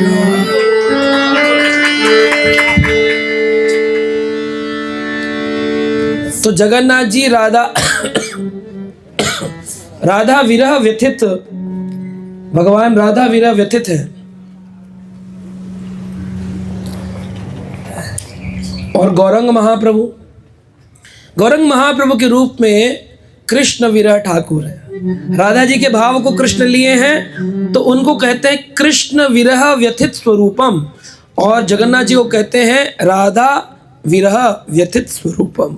एक राधा विरह ठाकुर है, एक कृष्ण विरह ठाकुर। तो इस प्रकार से जगन्नाथ जी का यह स्वरूप प्रकट हुआ और सब लोग बड़े प्रसन्न हुए। कहते हैं जगन्नाथ जी के ऊपर कई सारी कथाएं हैं। ऐसा भी बताया जाता है कि भगवान जब द्वारिका से एक बार ग्रहण लगा था, सूर्य ग्रहण देखने के लिए कुरुक्षेत्र गए थे, तो व्रजवासियों को पता चल गया था कि कृष्ण आए हैं, तो सब लोग कृष्ण को देखने के लिए वहां पहुंचे थे। और कुरुक्षेत्र के किनारे जब व्रजवासियों ने पहली बार कृष्ण को देखा तो देख करके हैरान रह गए कि ये तो हमारे कृष्ण नहीं है। हमारे कृष्ण तो फेटा बांधते हैं, पगड़ी लगाते हैं, अंग रखा कुर्ता पहनते हैं, धोती पहनते हैं, बांसुरी, ये तो तलवारधारी, मुकुटधारी, ये कोई राजा है। ये नहीं हमारे कृष्ण, ये हमारे कृष्ण नहीं। बड़े दुखी हो गए थे। तब भगवान कृष्ण ने अपना रूप बदला और सब ब्रजवासियों से मिले। ब्रजवासी बोले कृष्ण हम तुमको ले जाना चाहते हैं। कहाँ? अपने साथ वृंदावन। एक रथ के ऊपर कृष्ण बलराम को बिठाया और ब्रजवासियों ने खींचना शुरू कर दिया। तो कोई लोग बोलते तभी से जगन्नाथ रथ यात्रा शुरू हो गई, कुरुक्षेत्र से खींचा और ले गए वृंदावन। लेकिन आचार्य कहते नहीं नहीं, उस काल में भागवत में लिखा है कि वासुदेव जी ने नंद बाबा को बड़ा समझाया। बोले देखिए अभी कृष्ण अगर वृंदावन चले गए तो द्वारिका में बहुत काम बाकी है और रह जाएगा। जब सारे काम पूरे हो जाएंगे तब हम स्वयं ही कृष्ण को आपके व्रज में भेज देंगे। और अंदरूनी कारण है 100 वर्ष पूरे नहीं हुए थे तो कृष्ण वृंदावन जाएंगे तो श्री दामा का श्राप कट जाएगा, इसलिए कृष्ण गए नहीं। कृष्ण वापस द्वारिका नगरी चले गए और द्वारिका में एक दिन कृष्ण उठते हैं और लाल लाल आंखों के साथ बेहोश होकर के गिर जाते हैं। जैसे नशे में मदिरा पान करके कोई शराबी गिरता है, ऐसी राधा नाम महिमा का पान करके कृष्ण बड़ी बड़ी आंखों के साथ, नशीली आंखों के साथ गिरते हैं। दारोक निकालो रथ, कहाँ जाएंगे? वृंदावन। कहाँ मोरा मुकुट, कहाँ मोरी बंसी, कहाँ मोरा मयूर पंख, लाओ लाओ लाओ, व्रज वेश धारण करूंगा, अब मैं जाऊंगा कहाँ? वृंदावन। जय राधे जय कृष्णा जय वृंदावन, जय राधे जय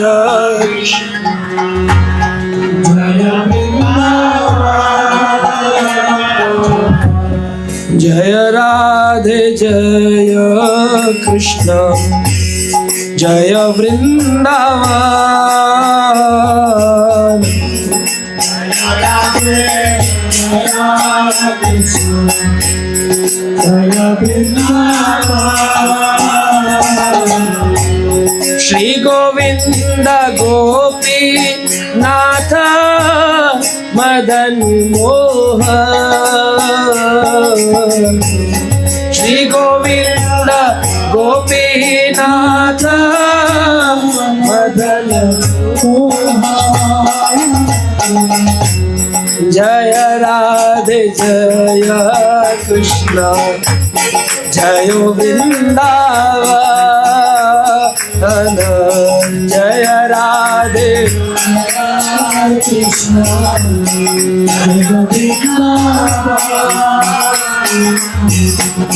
हरे कृष्णा हरे कृष्ण कृष्णा कृष्णा हरे हरे, हरे राम राम राम हरे हरे,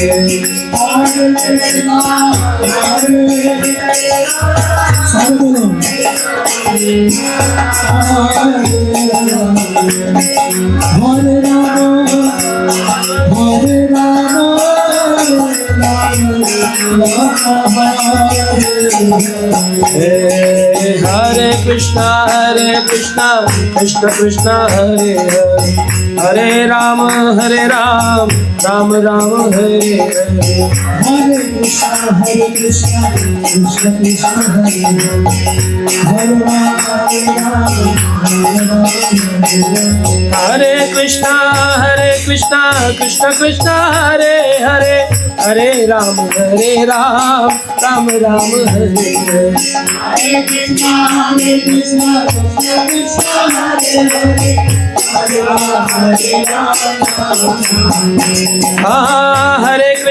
हरे कृष्णा कृष्ण कृष्ण हरे हरे, हरे राम राम हरे हरे, हरे कृष्ण कृष्ण कृष्ण हरे हरे राम हरे कृष्ण कृष्ण कृष्ण हरे हरे, हरे राम राम हरे हरे। बोलिए सभी लोग, हरे कृष्ण कृष्ण कृष्ण हरे हरे,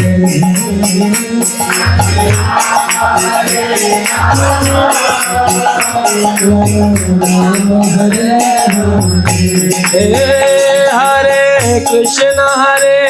कृष्ण कृष्ण कृष्ण हरे हरे, राम राम हरे हरे, हरे कृष्ण कृष्ण हरे हरे,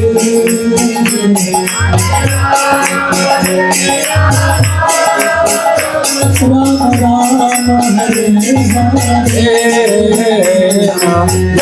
राधे जय कृष्ण जय वृंदावन, जय राधे जय कृष्ण जय वृंदावन ओ जय राधे जय कृष्ण जय वृंदावन। जय कृष्ण श्री गोविंदा गोपीनाथ मदन मोहन, श्री गोविंदा गोपीनाथ हाँ श्री गोविंदा गोपीनाथ मदन मोहन। जय राधे जय कृष्ण जय वृंदावन, हाँ जय राधे जय कृष्ण जय वृंदावन,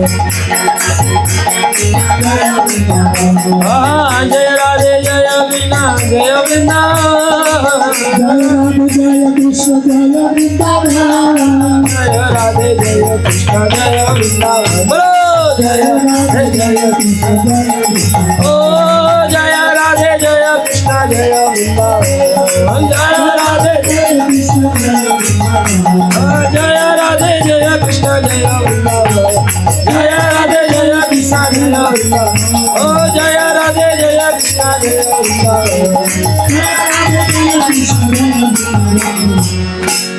जय राधे जय कृष्ण जय वृंदावन, मधुर मधुर बंसी बाजे से वृंदावन।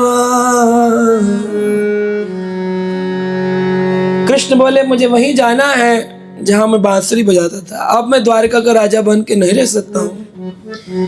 दारुक को बुलाया गया। दारुक सारथी बन करके जाइए कृष्ण का रथ लेकर के। भगवान कृष्ण को रथ पर आरूढ़ करने के लिए जब दारुक चले, सुभद्रा जी बोली अरे कृष्ण आप जाएंगे अकेले वृंदावन, आप राधा विरह में हैं और उधर आपकी प्रियसी श्री राधा रानी कृष्ण विरह में है। 100 वर्षों बाद जब आपको देखेंगी तुरंत मूर्छित हो जाएंगी, शरीर खंडित हो सकता है, कुछ भी हो सकता है। मैं स्त्री हूँ, स्त्री रूप में मैं जाऊंगी, उनको शिक्षा दूंगी, समझाऊंगी, तब आप पीछे से आना। सुभद्रा महाराज जी का रथ तैयार किया गया। अर्जुन बोले मैं भी चलूंगा, तुम्हारा रथ चलाऊंगा। अर्जुन भी चल दिए। पीछे बलराम जी बोले तुम सब लोगों को नहीं पता है, जब तक मैं नहीं जाऊंगा रास्ते में असुर आ सकते हैं। पहले भी कृष्ण की रक्षा मैं ही करता था। जब प्रलंबासुर आया मैंने रक्षा करी, धेनुकासुर आया मैंने रक्षा करी, अभी मैं जाऊंगा। तो इसीलिए आज भी जगन्नाथ रथ यात्रा में पहले दाऊ जी का रथ चलता है, पीछे सुभद्रा जी का रथ चलता है और अंत में रस्सियों से खींच खींच के कृष्ण को आरूढ़ करना पड़ता है। इतना वृंदावन का विरह है। तब भगवान कृष्ण द्वारिका नगरी से श्री वृंदावन धाम, जो आज हम श्री मंदिर से गुंडीचा ले जाते हैं, ये वही यात्रा है जो श्री वृंदावन धाम जाती है। भगवान ऐश्वर्य का नाटक करते हैं लेकिन अंदर से प्रेम से भरे हुए हैं। कहते हैं भाव का भूखा हूं मैं और भाव ही बस सार है, भाव से मुझको भजे तो भव से बेड़ा पार, भाव बिना सुनी पुकारे मैं कभी सुनता नहीं, और भाव से एक पुष्प दे तो मुझे स्वीकार। अन्न धन और वस्त्र भूषण कुछ न मुझको चाहिए, आप हो जाए मेरा तो मुझे स्वीकार। बांध लेते भक्त मुझको भाव की जंजीर में, बांध लेते भक्त मुझको भाव की जंजीर में, इसलिए इस धरा पर होता मेरा अवतार। ठाकुर जी के अवतार लीला का कारण है। भगवान वृंदावन पहुंचे, राधा कृष्ण की भेंट हुई है और भगवान कृष्ण पुनः द्वारिका को लाए गए हैं और राधा रानी वहीं से स्वशरीर एक बड़ा विमान गोलोक से आया है, उस पर आरूढ़ होके राधा रानी उस वन से जहाँ राधा कृष्ण का विवाह हुआ, उसका नाम है भांडेर वन। भांडेर वन में एक बड़ा विमान गोलोक से आया है। ब्रह्म वैवर्त पुराण में लिखा है, राधा रानी उस विमान पर चढ़ी और उनकी स्वपक्ष सखियां, दो प्रकार की सखियां, स्वपक्ष सखी, विपक्ष सखी। स्वपक्ष सखियां जितनी भी हैं, अपने अपने भौतिक देह त्याग करके और अपने दिव्य शरीर धारण करके राधा रानी स्वशरीर सच्चिदानंद विग्रह के साथ गोलोक धाम को चली गई है।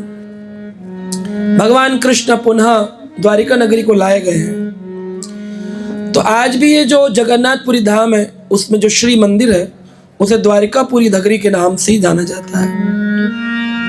वही ऐश्वर्य भगवान का दिखाई देता है। वही रथ चल के गुंडीचा मंदिर वृंदावन भाव में जाते हैं और फिर वापस पुनः आते हैं। कहते हैं चैतन्य चरितामृत में बताते हैं, चिंतामणि भूमि कल्प वृक्षमय वन, चर्म चक्षे देखे तार प्रपंचे रसम।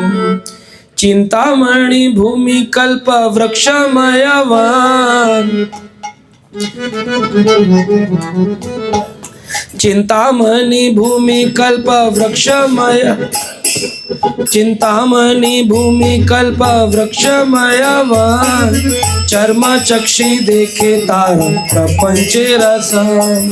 चिंतामणि भूमि कल्प वृक्षमय वन, चर्म चक्षी देखे तार प्रपंचे रसम। भगवान के धाम की भूमि चिंतामणि भूमि है।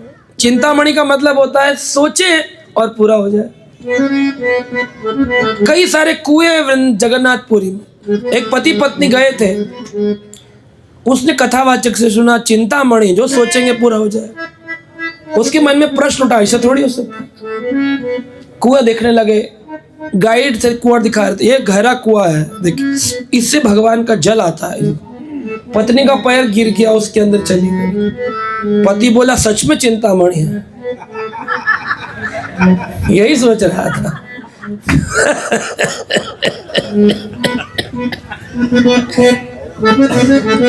चिंतामणि भूमि कल्प वृक्षमय वन, इसके वन कल्प वृक्ष है। कुछ भी इच्छा हो आपकी, जगन्नाथपुरी के वृक्ष का आलिंगन कर लीजिए, पूरी हो जाएगी। चर्म चक्षी देखे तार प्रपंच रसम, अगर आप कोशिश करेंगे ये चमड़े की आंखों से देखें तो दिखेंगे नहीं। ये शरीर के ऊपर जो चमड़ी है, इससे भगवान जगन्नाथ नहीं दिखते। किससे दिखते हैं? अंतर मन की आंखों से, दिव्य आंखों से, भक्ति की आंखों से, प्रेम भक्ति की आंखों से। पूरे भारत भूमि त्रिभुवन में श्रेष्ठ है और उसमें भी जगन्नाथपुरी अद्भुत स्थान है। इस धाम में जो निवास करते हैं वो बड़े भाग्यशाली हैं। कृष्ण कहते हैं, नाहं तिष्ठामि वैकुंठे योगिनां हृदयेषु वा, यत्र गायन्ति मद्भक्तां तत्र तिष्ठामि नारद। नाहं तिष्ठामि वैकुंठे, हे नारद मैं वैकुंठ में नहीं रहता हूँ, योगियों के हृदय में नहीं रहता हूँ। कहाँ रहते हैं प्रभु आप? जहाँ मेरे भक्त मेरी कथा करते हैं और जहाँ मेरे भक्त मेरी कथा सुनते हैं, मैं वहीं रहता हूँ। तो आपके मिचीना में जगन्नाथ कथा हो रही है, तो क्या जगन्नाथ है कि नहीं है? ऊपर है कि नीचे है? नीचे है, यही बैठकर कथा सुन रहे हैं। यत्र गायन्ति मद्भक्तां तत्र तिष्ठामि नारद। भगवान की वाणी को गलत नहीं कर सकते, भगवान ने कहा। इसलिए कहते हैं, वर्षाणाम भारतम श्रेष्ठा देशानाम उत्कल स्मृतः, उत्कलस्यो समो देशो देशो नास्ति महीतले। सारी पृथ्वी पर भारत सबसे श्रेष्ठ है और भारत में भी उत्कल सबसे श्रेष्ठ है, क्योंकि वहां पर भगवान उत्कल देश में प्रकट हुए हैं जगन्नाथ। अस्ते यत्र स्वयं देवो मुक्तिदं पुरुषोत्तमं, धन्यस्ता विबुद्ध प्राख्यम ये वस्तु कले नरः। यहाँ पर स्वयं मुक्ति देने वाले भगवान जगन्नाथ पुरुषोत्तम विराजमान है। जो लोग यहाँ निवास करते हैं वे बड़े धन्य हैं, वो बड़े पूजनीय हैं। कोई भी पंडा मिले, कैसा भी मिले, जगन्नाथ का पुजारी जो भी हो, वो अवश्य ही भगवान का पार्षद है। हमारे एक इस्कॉन के भक्त हैं, वो बता रहे थे, बोले जगन्नाथ जी सबसे ज्यादा वार्तालाप करने वाले भगवान है। कृष्ण उतनी वार्ता नहीं करते जितनी जगन्नाथ करते हैं। जगन्नाथ और कृष्ण में कोई भेद नहीं है, लेकिन जगन्नाथ रूप में वह कृपा ज्यादा करते हैं, जैसे गौरांग रूप में करते हैं। कृष्ण रूप में नियम बड़े सारे हैं, लेकिन जगन्नाथ रूप में कैसे भी चलो, उछालो कूदो चलेगा। तो भगवान का 56 भोग लगाते थे। हमारे एक पुजारी है दिल्ली में, तो मुझे बुलाते थे जगन्नाथ 56 भोग में कथा कहने के लिए। तो हर महीने में 30 तारीख को आखिरी दिन वो पुजारी बहुत सारा भोग बनाएंगे, 100-200 लोगों को बुलाएंगे एरिया के, 56 भोग लगेगा, जगन्नाथ जी की पूजा होगी, सब होगा, हम कथा करेंगे। हर साल, हर महीने का नियम था, बहुत साल पहले की बात है। तो एक दिन मैंने सोचा 29 तारीख हो गई, उनका फोन नहीं आया। तो मैंने उनको पूछा, प्रभु जी क्या है इस बार जगन्नाथ 56 भोग? कह रहे प्रभु तबीयत ठीक नहीं है, धन भी नहीं है इतना, इस बार नहीं हो पाएगी, अगले महीने थोड़ा जल्दी कर लेंगे, आपको फिर बुलाएंगे। मैं ठीक है, रख दिया। 1 तारीख को सुबह सुबह फोन आया उनका, बोले प्रभु जी आज जगन्नाथ 56 भोग है। आज ही, मैं कभी एक दिन पहले तो फोन किए थे, 29 तारीख को, 30 ही तो निकली है, फिर आप फोन कर दिया आज कि आ जाइए, कैसे धन आ गया, तबीयत ठीक हो गई?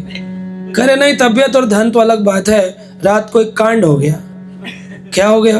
बोले रात को जगन्नाथ जी आ गए, आकर के बलदेव जी ने मेरे हाथ पकड़ लिए, सुभद्रा जी भी खड़ी थी। जगन्नाथ जी कह रहे थे क्यों, हाँ इस महीने 56 भोग नहीं खिलाएगा मेरे को? तो मैंने बोला प्रभु धन नहीं है, तबीयत ठीक नहीं है। भगवान बोले तबीयत और धन क्या मुझसे बढ़कर हो गया तेरे लिए?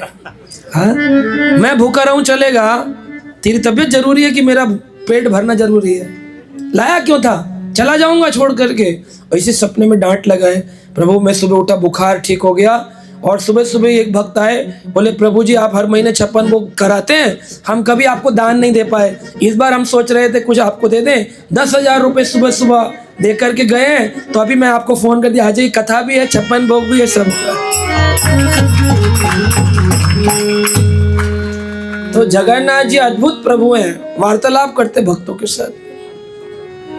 श्री मायापुर धाम में जगन्नाथ भगवान कहते हैं, एक भक्त आया था, वो दूसरा जाति का था, मुस्लिम या पता नहीं किसी जाति के थे, तो वो इतना जल्दी भोग स्वीकार नहीं कर रहे थे। वो आए थे तो जगन्नाथ जी का भोग उन्होंने दे दिया उनको, बोले लीजिए ये प्रसाद खाइए। तो वो सोचे पता नहीं क्या ये मूर्ति पूजा करते हैं, दे दिए हमको। वो लेकर के पेड़ के नीचे से डाल दिए, पेड़ के नीचे। अगले दिन पुजारी आरती कर रहे थे, सुबह सुबह देखा वही व्यक्ति मायापुर धाम में, नवदीप में, मुस्लिम आया दौड़ दौड़ा, हे अल्लाह हे अल्लाह हे अल्लाह हे अल्लाह, या अल्लाह या अल्लाह या अल्लाह। क्या हो गया? आप जगन्नाथ मंदिर में या अल्लाह अल्लाह कर रहे, मस्जिद जाइए। करे नहीं नहीं, ये जो तुम्हारा काला वाला अल्लाह है ना, इसने कल रात को बल्ला उठा लिया था मेरे लिए। कहाँ? वो काला वाला खड़ा था, सफेद वाला अपने बल्ला गदा से मार रहा था, पीली वाली जो है वो कह रही थी मारो इसको भैया, मारो इसको, इसने मेरे जगन्नाथ भाई का प्रसाद मना किया, मारो इसको। तो बहुत मारा, मेरे इधर दर्द हो रहा है, इधर दर्द हो रहा है। मुस्लिम आदमी था, इसलिए मैं आया हूँ। वो जो मैंने कल दिया था वो फेंक दिया था, दोबारा दे दीजिए कुछ। तो वो बोले ज़्यादा तो नहीं, तुलसी पत्र है। बोला हाँ जो भी है दे दीजिए। तुलसी पत्र लिया, मुंह में जल्दी डाला, बोला आप मुझे मत मारना, आप मुझे मत मारना। तो जगन्नाथ जी इसी आज भी कलयुग में हिला करते हैं।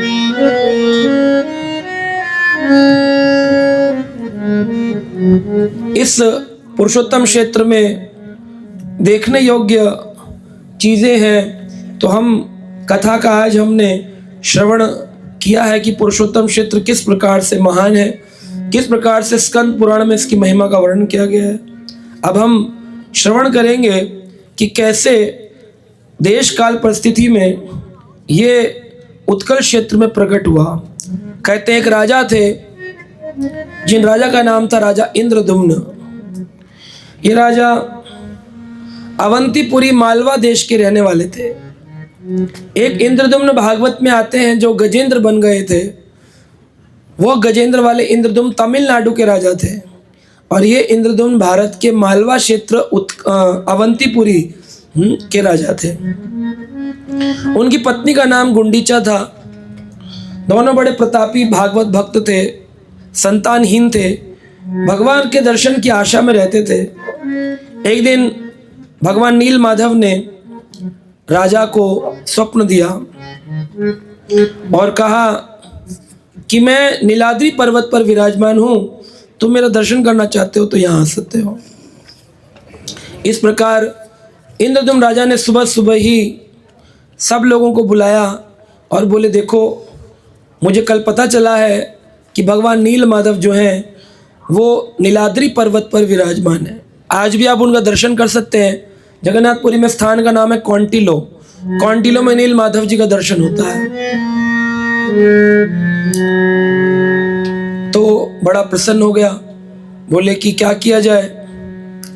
तो कहते हैं धर्म, अर्थ और काम, मोक्ष 4 पुरुषार्थ होते हैं। 5वां पुरुषार्थ होता है प्रेम। प्रेम पुमर्थो महान।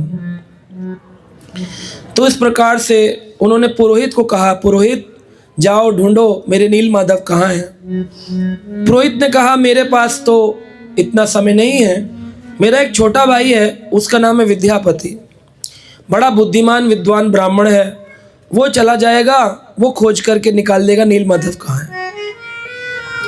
तो पुष्कर क्षेत्र, मालवा क्षेत्र से रथ पर आरोहण होकर विद्यापति नीलाद्री पर्वत पर ढूंढने के लिए चल दिए। अब मन में कह रहे हैं, अहो में सफलम जन्म सुकल्या शर्वरी चमे द्रक्ष्यामि यद भगवतो मुख पद्माघवापहम्। मेरा मनुष्य रूप का जन्म सफल हो गया, क्योंकि अब मैं सुप्रभात बेला में भगवान के मुख कमल का दर्शन करूंगा, जिनका दर्शन करने से सारे पाप समाप्त हो जाते हैं। चलते चलते विद्यापति एक पहाड़ी पर पहुंचे। वहां पर एक कन्या थी जो शबर जाति की थी। शबर जाति क्या होती है? जो सुअर समझते हैं, सुअर का जो पालन करते हैं उसको शबर कहते हैं। शबरी माता रामायण में भी आती है। शबर जाति की थी, उसका नाम था ललिता। ललिता जो है वो झाड़ू लगा रही थी। विद्यापति आए, बोले पानी मिलेगा? पानी मिलेगा। पानी दे दिया। विद्यापति ने वहां पर जितने भी लोग थे उन सबको देखा और देख करके सोचा ये सब तो भगवान नील माधव के सेवक ही होंगे। सबको प्रणाम किया। शंख चक्र गदा पद्म धारिणो ददृशे नरान् अव्रुः रथान्तुर्णा साष्टांगम प्रणीपते चा।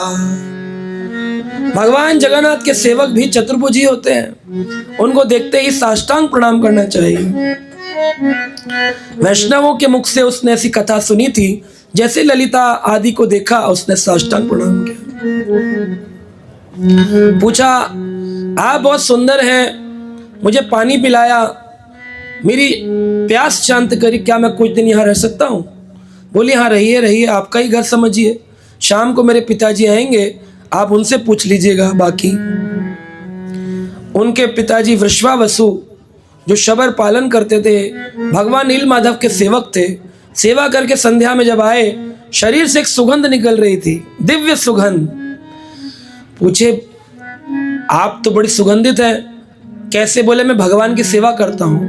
बोले कहाँ है भगवान? ये मैं नहीं बता सकता हूँ। कहाँ भगवान है? कैसे दिखते हैं? ये भी नहीं बता सकता हूँ। तो मैं कैसे देखूंगा भगवान को?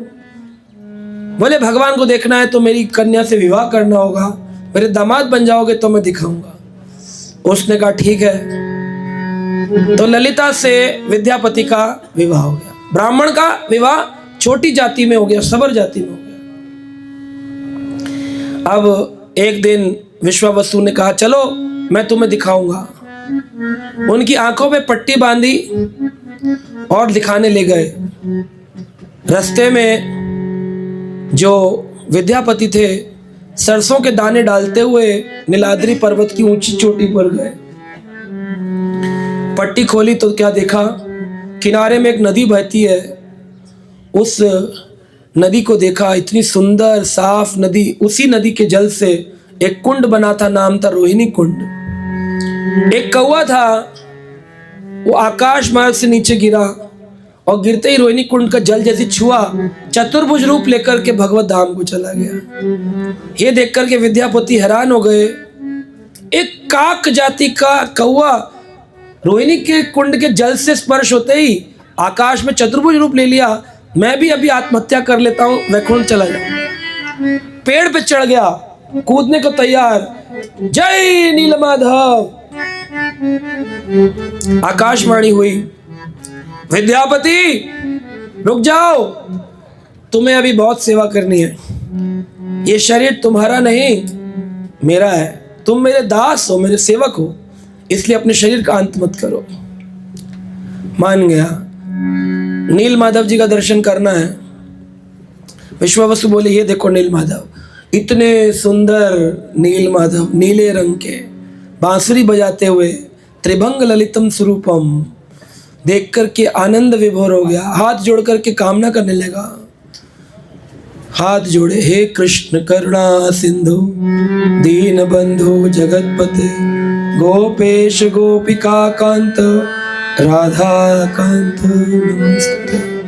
चंदन लिया, केसर लिया, कस्तूरी ली, ठाकुर जी की सेवा करी।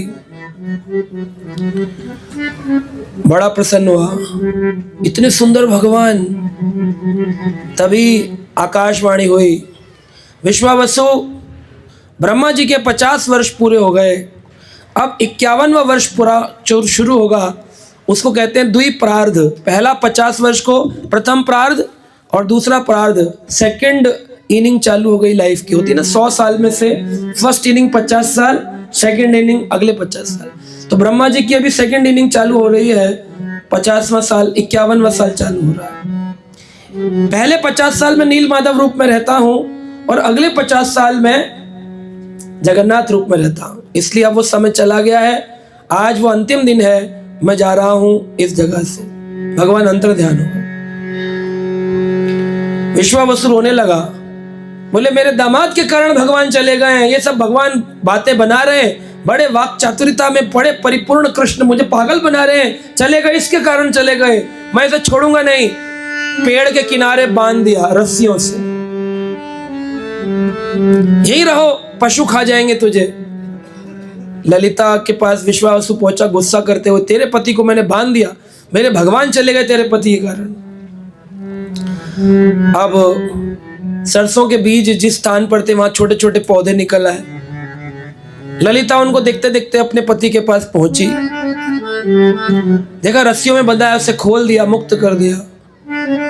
ललिता बोली अब हमने विवाह किया, घर चलिए, अब मुझे साथ लेके चलिए। बोले तुम यहीं रहो, मैं जल्दी जाऊंगा, राजा इंद्रदुम्न को बुला के लाऊंगा, फिर तुम्हें रथ पे बिठा कर ले जाऊंगा, पूर्ण विवाह करूंगा। बात बना करके चले गए।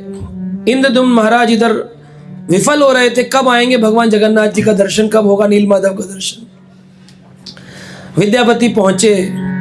भगवान के परम भक्त विद्यापति को देख करके राजा इंद्र बड़े प्रसन्न, आइए आइए विद्यापति जी स्वागत है, क्या खबर लाए हैं, कब मिल गए? ले ये नील माधव जी ऊपर है, लेकिन अभी अदृश्य हो गए हैं। अब किस रूप में मिलेंगे? अब जगन्नाथ रूप में मिलेंगे। कोई ना कोई रूप तो मिलेगा, स्थान तो देखिए आप, चलो मुझे दिखाओ।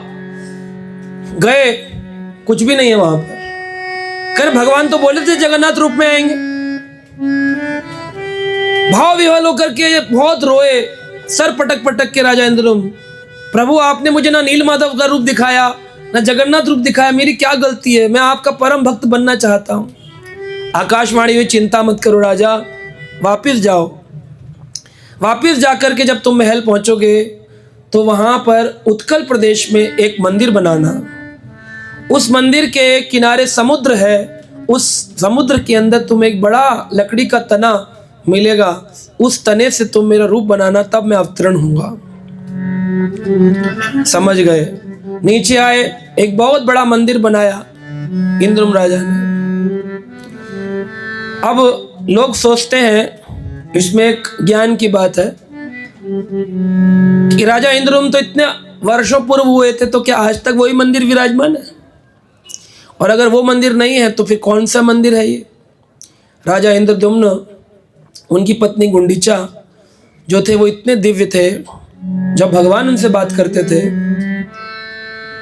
वो भगवान का मंदिर बनाए और ऊपर ब्रह्मा जी को स्थापना करने के लिए बुलाने ब्रह्मलोक चले गए।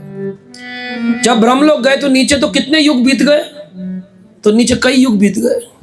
नीचे एक राजा आया, उनका नाम था गाल्व माधव राजा। राजा एक दिन जा रहे थे अपनी सेना को लेके, तो उनके घोड़े का पैर रथ ऊपर मंदिर के गुंबद पे एक चक्र है, उस चक्र के लोहे से उनके घोड़े के पांव में चोट लग गई, खून निकलने लगा, घोड़ा गिर गया। राजा ने कहा इसके नीचे लगता है कोई खजाना है, खोदो। गाल माधव राजा ने पूरा रेत हटाई, खुदाई करी, तो अंदर से जगन्नाथ मंदिर निकला, लेकिन अभी तक जगन्नाथ नहीं आए हैं। तब तक ब्रह्मा जी ऊपर से ब्रह्मलोक से इंद्रद्युम्न गुंडीचा को लेके वापिस आए। कई वर्ष बीत चुके हैं। तो उन्होंने कहा कि अरे ये राजा तुम्हारा महल नहीं है, ये महल है इंद्र महाराज जी ने भगवान जगन्नाथ के लिए बनाया। तब गाल माधव राजा छोड़ करके चले गए। और फिर इस प्रकार यहाँ पर विश्वकर्मा जी को बुलाया गया।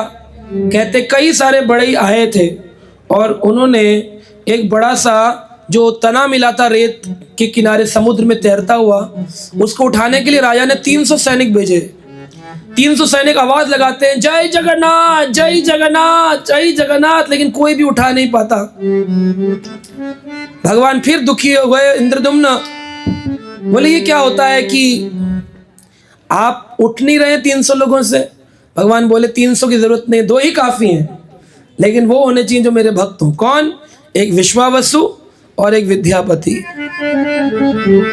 विश्वावसु को बुलाया गया। एक तरफ से विश्वावसु ससुर जी ने, एक तरफ दामाद जी ने उठाया, लकड़ी उड़ गई, मंदिर में लाके रखी। बोले इसका मूर्ति बनानी जगन्नाथ जी की। मूर्ति बनाने के लिए कारीगर बुलाते थे, छेनी हथौड़े सब टूट जाते थे। कहते अनेक अनेक लोग आए वहां पर, लेकिन कोई भी उसको बना नहीं पाया। इस प्रकार विश्वकर्मा जी का आगमन हुआ और उन्होंने कहा मुझे केवल 21 दिन दे दीजिए, मैं 21 दिन में ये पूरा मंदिर का विग्रह तैयार कर दूंगा, लेकिन एक शर्त है, अंदर कोई नहीं आएगा। अगर कोई अंदर आया तो मैं उसी समय अदृश्य हो जाऊंगा। तो विश्वकर्मा जी ने वह जगन्नाथ जी का रूप बनाना प्रारंभ किया। इंद्रद्युम्न और गुंडीचा बाहर टहल रहे थे। अंदर आवाज आती थी ठक ठक ठक ठक ठक ठक कट कट टक टक कट कट, तो लगता था कुछ हो रहा है। 15 दिन बीत गए थे, 15वां दिन था, 14 दिन बीत गए थे। अंदर से आवाज आनी बंद हो गई। तो राजा को लगा कहीं ऐसा तो नहीं भूखा प्यासा कहीं कारीगर मर गया हो। तो उन्होंने वो पट खोल दिया, दरवाज़ा खोल दिया। तो अंदर देखा, अंदर अधूरी मूर्तियां थी, हाथ छोटे बिना पैर, ऐसी अधूरी मूर्ति थी। उनको बड़ा दुख लगा। बोले अरे अधूरी मूर्ति छोड़ करके वह चले गए, अब मैं क्या करूं, कैसे निर्माण होगा भगवान का। तो इस प्रकार बड़े दुखी जब होने लगे तो भगवान ने आकाशवाणी से कहा चिंता मत करो, कलयुग में मेरा यही स्वरूप पूजनीय स्वरूप है। देव देव जगन्नाथ प्राण अर्चित विनाशनः त्राहि मां पुंडरीकाक्ष पतितां भवसागर।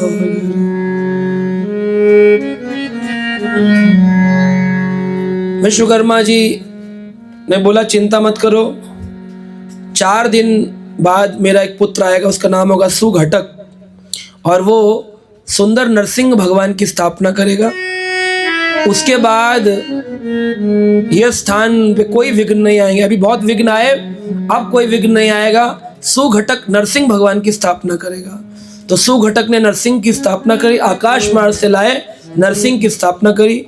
और ब्रह्मा जी ने जगन्नाथ जी को काले रंग में, भगवान बलदेव को श्वेत रंग में, सुभद्रा महारानी को पीत रंग में रंग करके वहाँ पर स्थापना कर दी है। तब से जगन्नाथ जी यहाँ पर विराजमान है। और कहते हैं कि जो इंद्रदुम्न ने बड़ा यज्ञ किया, उस यज्ञ के लिए अनेक गायें लाई गई थी। गायों के खुर से एक सरोवर तैयार हुआ, सरोवर का नाम है इंद्रदुम्न सरोवर। गायों ने धूल उड़ा दी, उसमें पानी भरा, सरोवर बन गया इंद्रदुम्न सरोवर। जगन्नाथ जी का रंग सांवले बादलों के जैसा है। नीलाम्र श्यामलम विष्णु शंख धवलम बलम रक्तम सुदर्शनम चक्रम सुभद्रा कुंकुम आरुणम तयो संतातिरिवास्यम लेप संस्कार कर्मणि नियुज्जातम महाराज भविष्यते सर्वशेष। भगवान ने कहा, मुझे नीलाम्बरम श्यामल रंग में और बलराम को श्वेत रंग में और सुदर्शन को रक्त में लाल रंग में और सुभद्रा को कुमकुम के साथ पीत रंग में रंग करना है। विद्यापति और विश्वावसु इन दोनों को ही मेरी सेवा में नियोजितम महाराज नियोजित करना, भविष्यतम सुवेशुआ, इनको मेरा वेश धारण कराना, चंदन लेप आदि में विद्यापति विश्वावसु की सेवा रहेगी। तो इस प्रकार विद्यापति की एक पहले से विवाह हो रखा था ब्राह्मण पत्नी से, और एक विवाह उसने सबर जाति में कर लिया। तो दो संतानें उत्पन्न हो गई, एक सबर जाति वाली और एक ब्राह्मण जाति वाली। तो जो शबर जाति की संतानें हैं वो भगवान की विद्यापति जो है उसकी संतानें तो भगवान का भोग बनाती हैं, श्रृंगार करती हैं।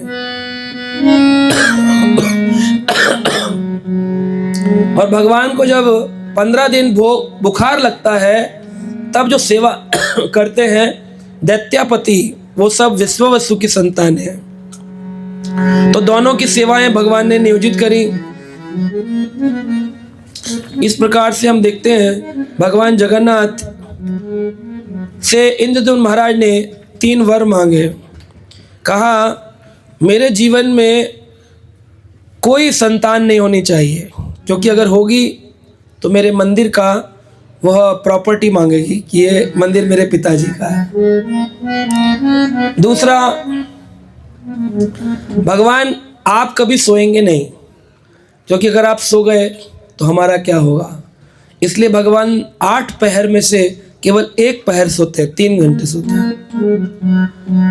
तीसरा, प्रभु आपका जो हाथ है वो हमेशा गीला रहना चाहिए, हमेशा भोग लगेगा।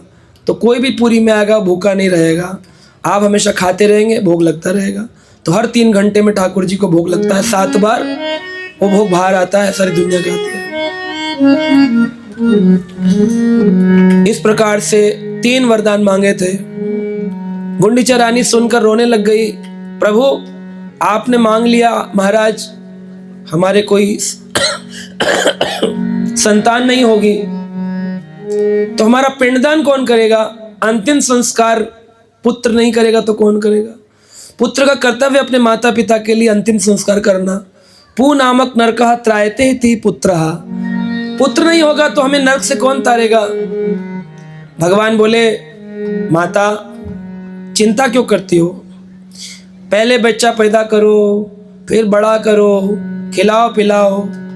इससे अच्छा नहीं कि बड़ा बेटा मिल जाए बना बनाया अच्छा खासा, मेहनत नहीं करनी पड़े। बोले ऐसा कैसे हो सकता है। जगन्नाथ बलदेव बोले, आज से हम दोनों ही आपके पुत्र हैं।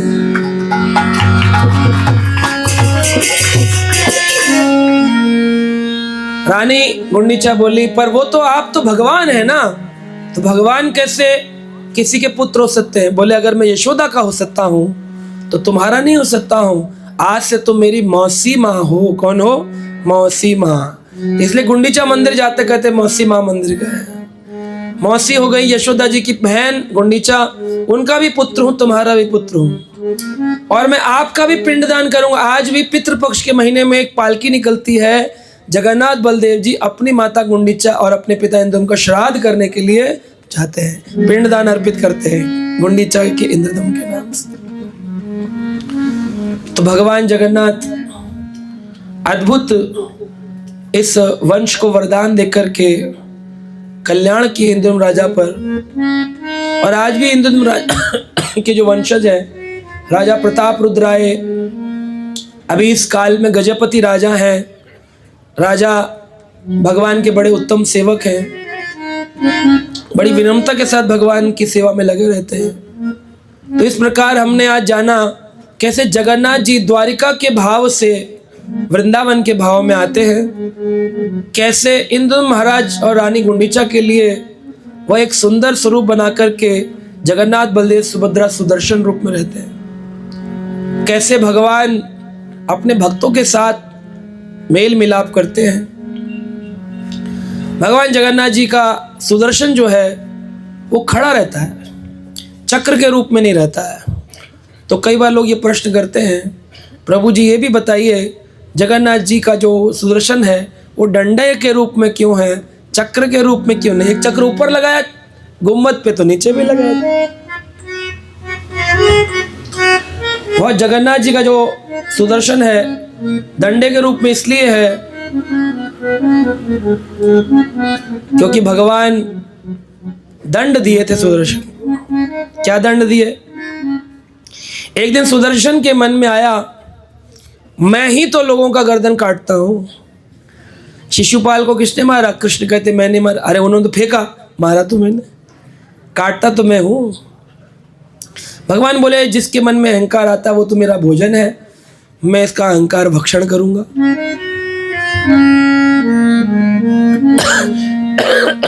उसी काल में गरुण देव को भी अहंकार आया, गजेंद्र की रक्षा करी भगवान ने। कहाँ करी? अगर हम नहीं लेके जाते तो कृष्ण कैसे रक्षा करते? तो प्रभु जी को कौन लेके आया एयरपोर्ट से? बोले गाड़ी लेके आए कि प्रभु जी लेके आए? बोले गाड़ी नहीं होती तो प्रभु जी कैसे लेके आते? तो गाड़ी को भी तो क्रेडिट मिलना चाहिए, थोड़ा नाम मिलना चाहिए। सारे युग में नाम प्रतिष्ठा की दौड़ है, बोले हमको नहीं मिली। गरुण बोले, भगवान बोले अच्छा लगता है, सुदर्शन को भी अहंकार हो गया, गरुड़ को भी हो गया, और सत्यभामा को तो हमेशा ही रुक्मणी से प्रतिस्पर्धा है कि कौन ज़्यादा सुंदर। नारद जी जब भी आते हैं तो पूछती हैं, अच्छा बताइए नारद जी मैं सुंदर कि वो सुंदर? नारद जी कहते हैं अरे आप ही हैं, 16,108 में सबसे सुंदर तो आप ही हैं। तो कहते हैं लेकिन पता नहीं क्यों मंदिर बनाते हैं रुक्मणी द्वारकाधीश, कभी सत्यभामा द्वारकाधीश बनाते नहीं। तो नारद जी बोले लोगों को मालूम नहीं है आपके बारे में, इसलिए ऐसा होता है। बहला करके चले जाते। अब भगवान ने एक दिन गरुड़ को बुलाया, बोले गरुड़ जाइए हनुमान जी को बुला के लाइए। तो गरुड़ देव हनुमान जी को बुलाने के, हनुमान जी बैठे थे भगवान का भजन कर रहे थे। जय राम जय राम जय जय राम, जय राम जय राम जय जय राम।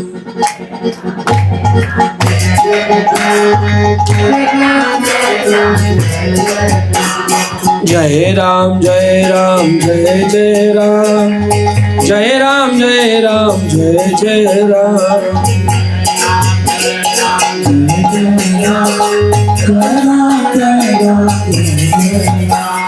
सीताराम जय सीताराम, सीताराम जय सीताराम, सीताराम जय सीताराम, सीताराम जय सीताराम। राम लक्ष्मण जानकी जय बोलो हनुमान की। राम लक्ष्मण,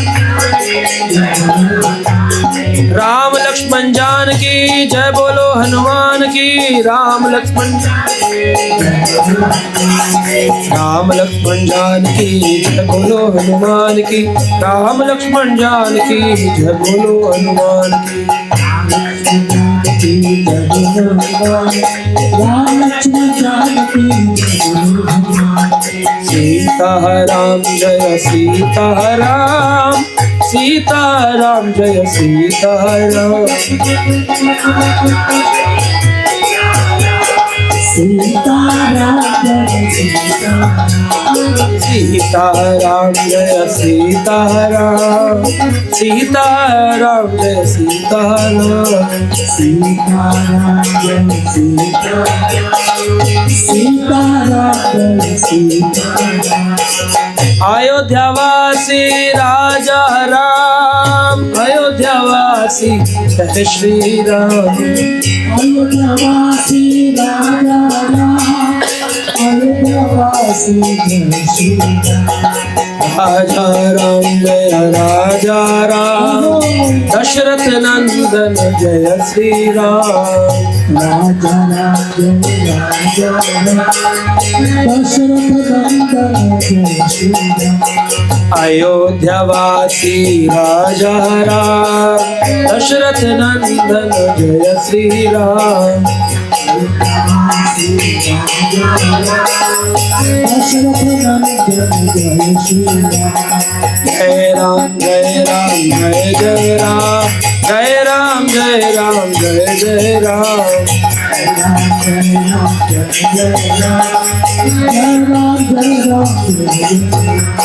जय राम जय राम जय जय राम, जय राम जय राम जय जय राम।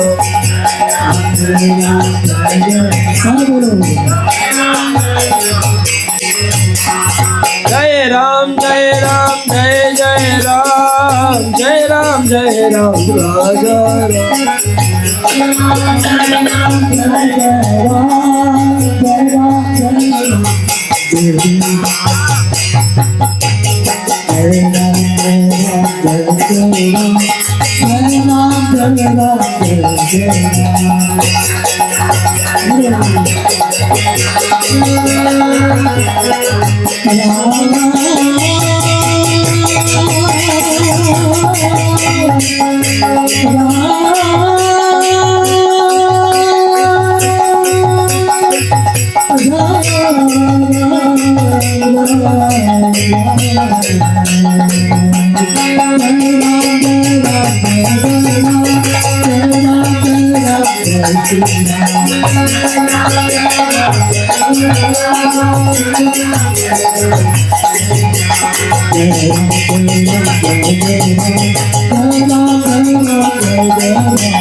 जय राम जय श्री राम।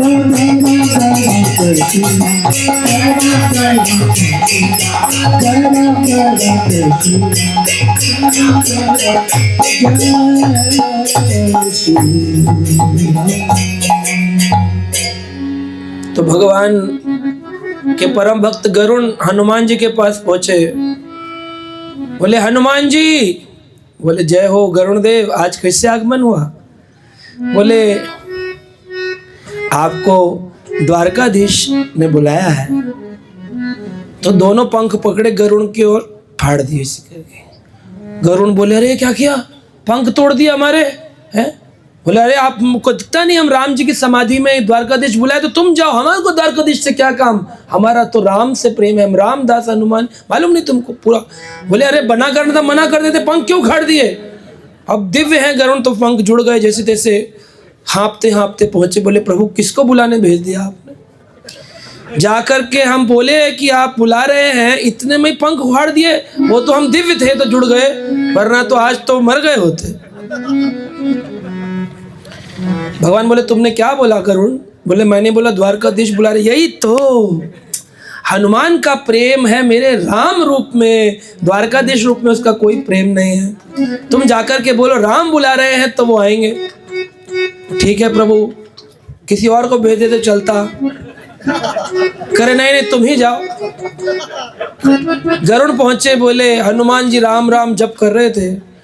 बोले राम जी बुला रहे हैं। फिर पकड़ा दोनों पंख, फिर तोड़ दिए। बोले आप क्या? बोले पहले क्यों नहीं बताया कि राम जी बुला रहे?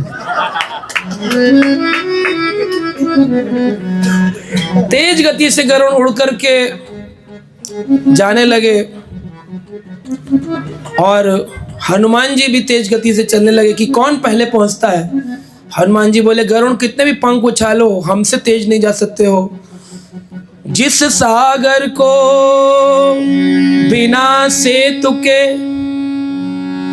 लांग सके ना राम, जिस 100 योजन समुद्र पर राम को पार करने के लिए एक सेतु बनाना पड़ा 5 दिन में 100 योजन पर, उसको पार करने के लिए राम जी तक को भी सेतु बनाने की जरूरत पड़ी। जिस सागर को बिना सेतु के नाम लांग सके ना राम, उस सागर को लांग गए लेकर राम का नाम। कौन? हनुमान। तो हनुमान जी बोले जय श्री राम, बोलिए जय श्री राम। एक ही बार में ऊपर पहुंच गए। वहां सुदर्शन चक्र को सेवा दे दी भगवान ने कि अभी आएंगे 2 भक्त लड़ते झगड़ते कंप्लेंट लेकर के, वहां पहरादारी करो, आने मत देना। तो सुदर्शन चक्र ने अपना पूरा, जैसे होता है जब सेवा मिल जाए तो कॉन्फिडेंस डबल हो जाता है, फिर वो भक्तों को भी दादागिरी करता है, चलो लाइन में चलो, हम लीडर हैं अभी इस तरह। तो वो पूरा एकदम तेज निकाल के एकदम चक्कर, पूरा तेज रोशनी निकल, चिंगारियां निकल रही है। हनुमान जी आए, बोले मुझको अंदर जाना है, द्वारकाधीश ने बुलाया है, रामचंद्र बैठे हैं। सुदर्शन बोले हम नहीं जाने देंगे, परमिट कार्ड दिखाओ, वीजा दिखाओ। वीजा किधर है? वीजा। तो बोले अरे तुम्हारे वीजा की पिज्जा बना के खा जाऊंगा। हनुमान जी ने अपना रूप बड़ा किया, विशाल एकदम, जय श्री राम।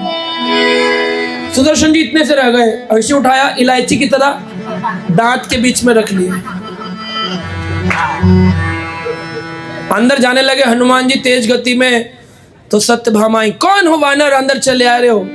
कहा दासी तुम्हारे में इतनी हिम्मत कैसी हो कि हमसे पूछो कि तुम कौन हो? कहा दासी मैं रानी सत्यभामा हूं। वो हमको नहीं पता, तुम सीता मैया के सामने कुछ भी नहीं हो। तो सत्यभामा का भी घमंड टूट गया कि मैं सुंदर हूँ, सुदर्शन का भी टूट गया, गरुड़ का भी टूट गया। तब हनुमान जी भगवान के पास पहुंचे। भगवान बोले कहा हनुमान कैसे आना हुआ? बोले आपने बुलाया था प्रभु। बोले अरे वो सुदर्शन ने रोका नहीं, कर रोका था ये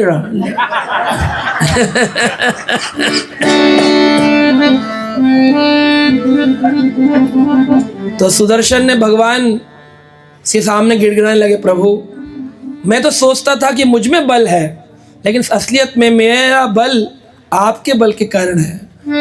ये गलती हमसे भी होती है, हम कोई कार्य करते हैं तो हमें क्या लगता है हमने किया, लेकिन कराने वाले कौन है? भगवान। शक्तिवान की शक्ति कृष्ण है, बलवान का बल कृष्ण है, सुंदरवान का सुंदर भगवान है, धनवान का धन भगवान है, ज्ञानवान का ज्ञान भगवान है। वो ना हो तो हम क्या हैं? सांप जा रहा था, एक आदमी ने लाठी उठा करके सांप को मारा, सांप मर गया। किसने मारा? लाठी ने कि आदमी ने? लाठी कैसे चलेगी बिना आदमी के? आदमी ने मारा कि लाठी ने? कैसे मारा उसने? तो लाठी से मारा। ऐसे ही कोई भी कार्य होता है तो हम लाठी के जैसे होते हैं और भगवान ब्राह्मण के जैसे होते हैं, वो उठा के हमको उस पे पटक कर मारते हैं। लाठी ने सांप को मारा तो लाठी को घमंड हो गया कि मैंने मारा। चलेगी कैसे? बिना ऊपर करंट ही नहीं होगा तो चलेगी कैसे? भगवान की शक्ति से हम चलते हैं। हम कथा कर रहे हैं, बोले हमने की कथा, इतने इतने लोग आए। भगवान कहे तुम क्या कर सकते हो? शरीर पैरालाइज हो जाएगा, एक शब्द नहीं बोल सकते हैं। बोल पा रहे हैं किसके कारण? प्रभु की शक्ति के कारण। वही बुलवाते हैं, क्या बुलाना है, हमारी कोई तैयारी नहीं थी, कैसे आएंगे, क्या बोलेंगे, क्या करेंगे, इतना सब ऐसे आना, ये बोलना, ये करना, वीजा ऐसे ऐसे, इतना सब तो सोचा ही नहीं क्या बोलना है, बस बैठे इधर आके और बोल दिया जो भी बोला। अभी कल से सोचेंगे क्या बोलना है। तो सोचिए आप, जगन्नाथ जी ही बुलवाते हैं, वो जो कहलवाना चाहते हैं अपने भक्त से कहलवा लेते हैं।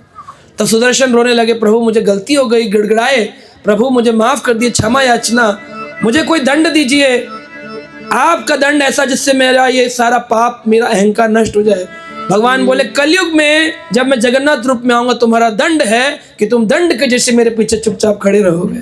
तब से जगन्नाथ जी के साथ में दंड रूप में सुदर्शन जी दंड पाके खड़े हैं, विनम्रता के रूप में, विनम्र दंड। तो हमें भी विनम्रता सिखाते हैं सुदर्शन जी।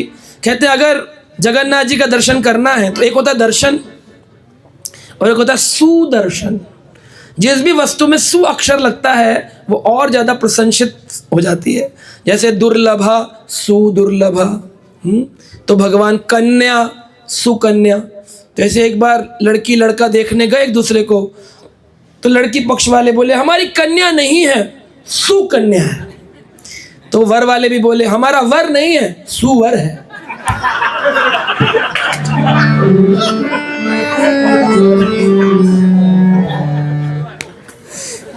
तो इस जगत में शब्दों का हेरफेर होता रहता है।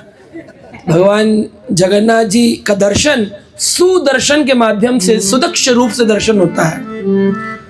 सुभद्रा महारानी भी सुभद्रा, वो भद्रा देवी जो भक्ति दायिनी है, वह सुभद्रा कृपा करती हैं जगन्नाथ और बलदेव का भक्ति प्रेम प्राप्त सुभद्रा के माध्यम से, और सुदर्शन दोनों में सु शब्द लगा है। वासुदेवम सर्वमिति स महात्मा सुदुर्लभा। हाँ, भगवान ने कई बार सु शब्द का इस्तेमाल किया है। अपि चेत सुदुराचारो, दुराचारी है लेकिन सुदुराचारी, सु लगने से वो बहुत विशेष हो जाता है। तो भगवान का दर्शन नहीं करते हम लोग, क्या करते हैं सुदर्शन के माध्यम से सुदर्शन करते हैं, सुदर्शन करते हैं। तो इस प्रकार आज हमने एक कथा सुनाई है आपको, कल से जगन्नाथ मंदिर की महिमा सुनाई। जीवन में भक्ति और शांति का संचार करना चाहते हैं तो देर किस बात की, जुड़िए हमारे YouTube चैनल कृष्णा टीवी से, जहां आपको मिलेंगे भक्तिमय वीडियोस, प्रेरणादायक भागवत कथाएं और अनमोल आध्यात्मिक ज्ञान। तो अभी सब्सक्राइब करें और हमें फॉलो करें एवं अपने प्रियजनों के साथ ये दिव्य यात्रा साझा करें और आध्यात्मिकता की ओर कदम बढ़ाएं। हरे कृष्णा।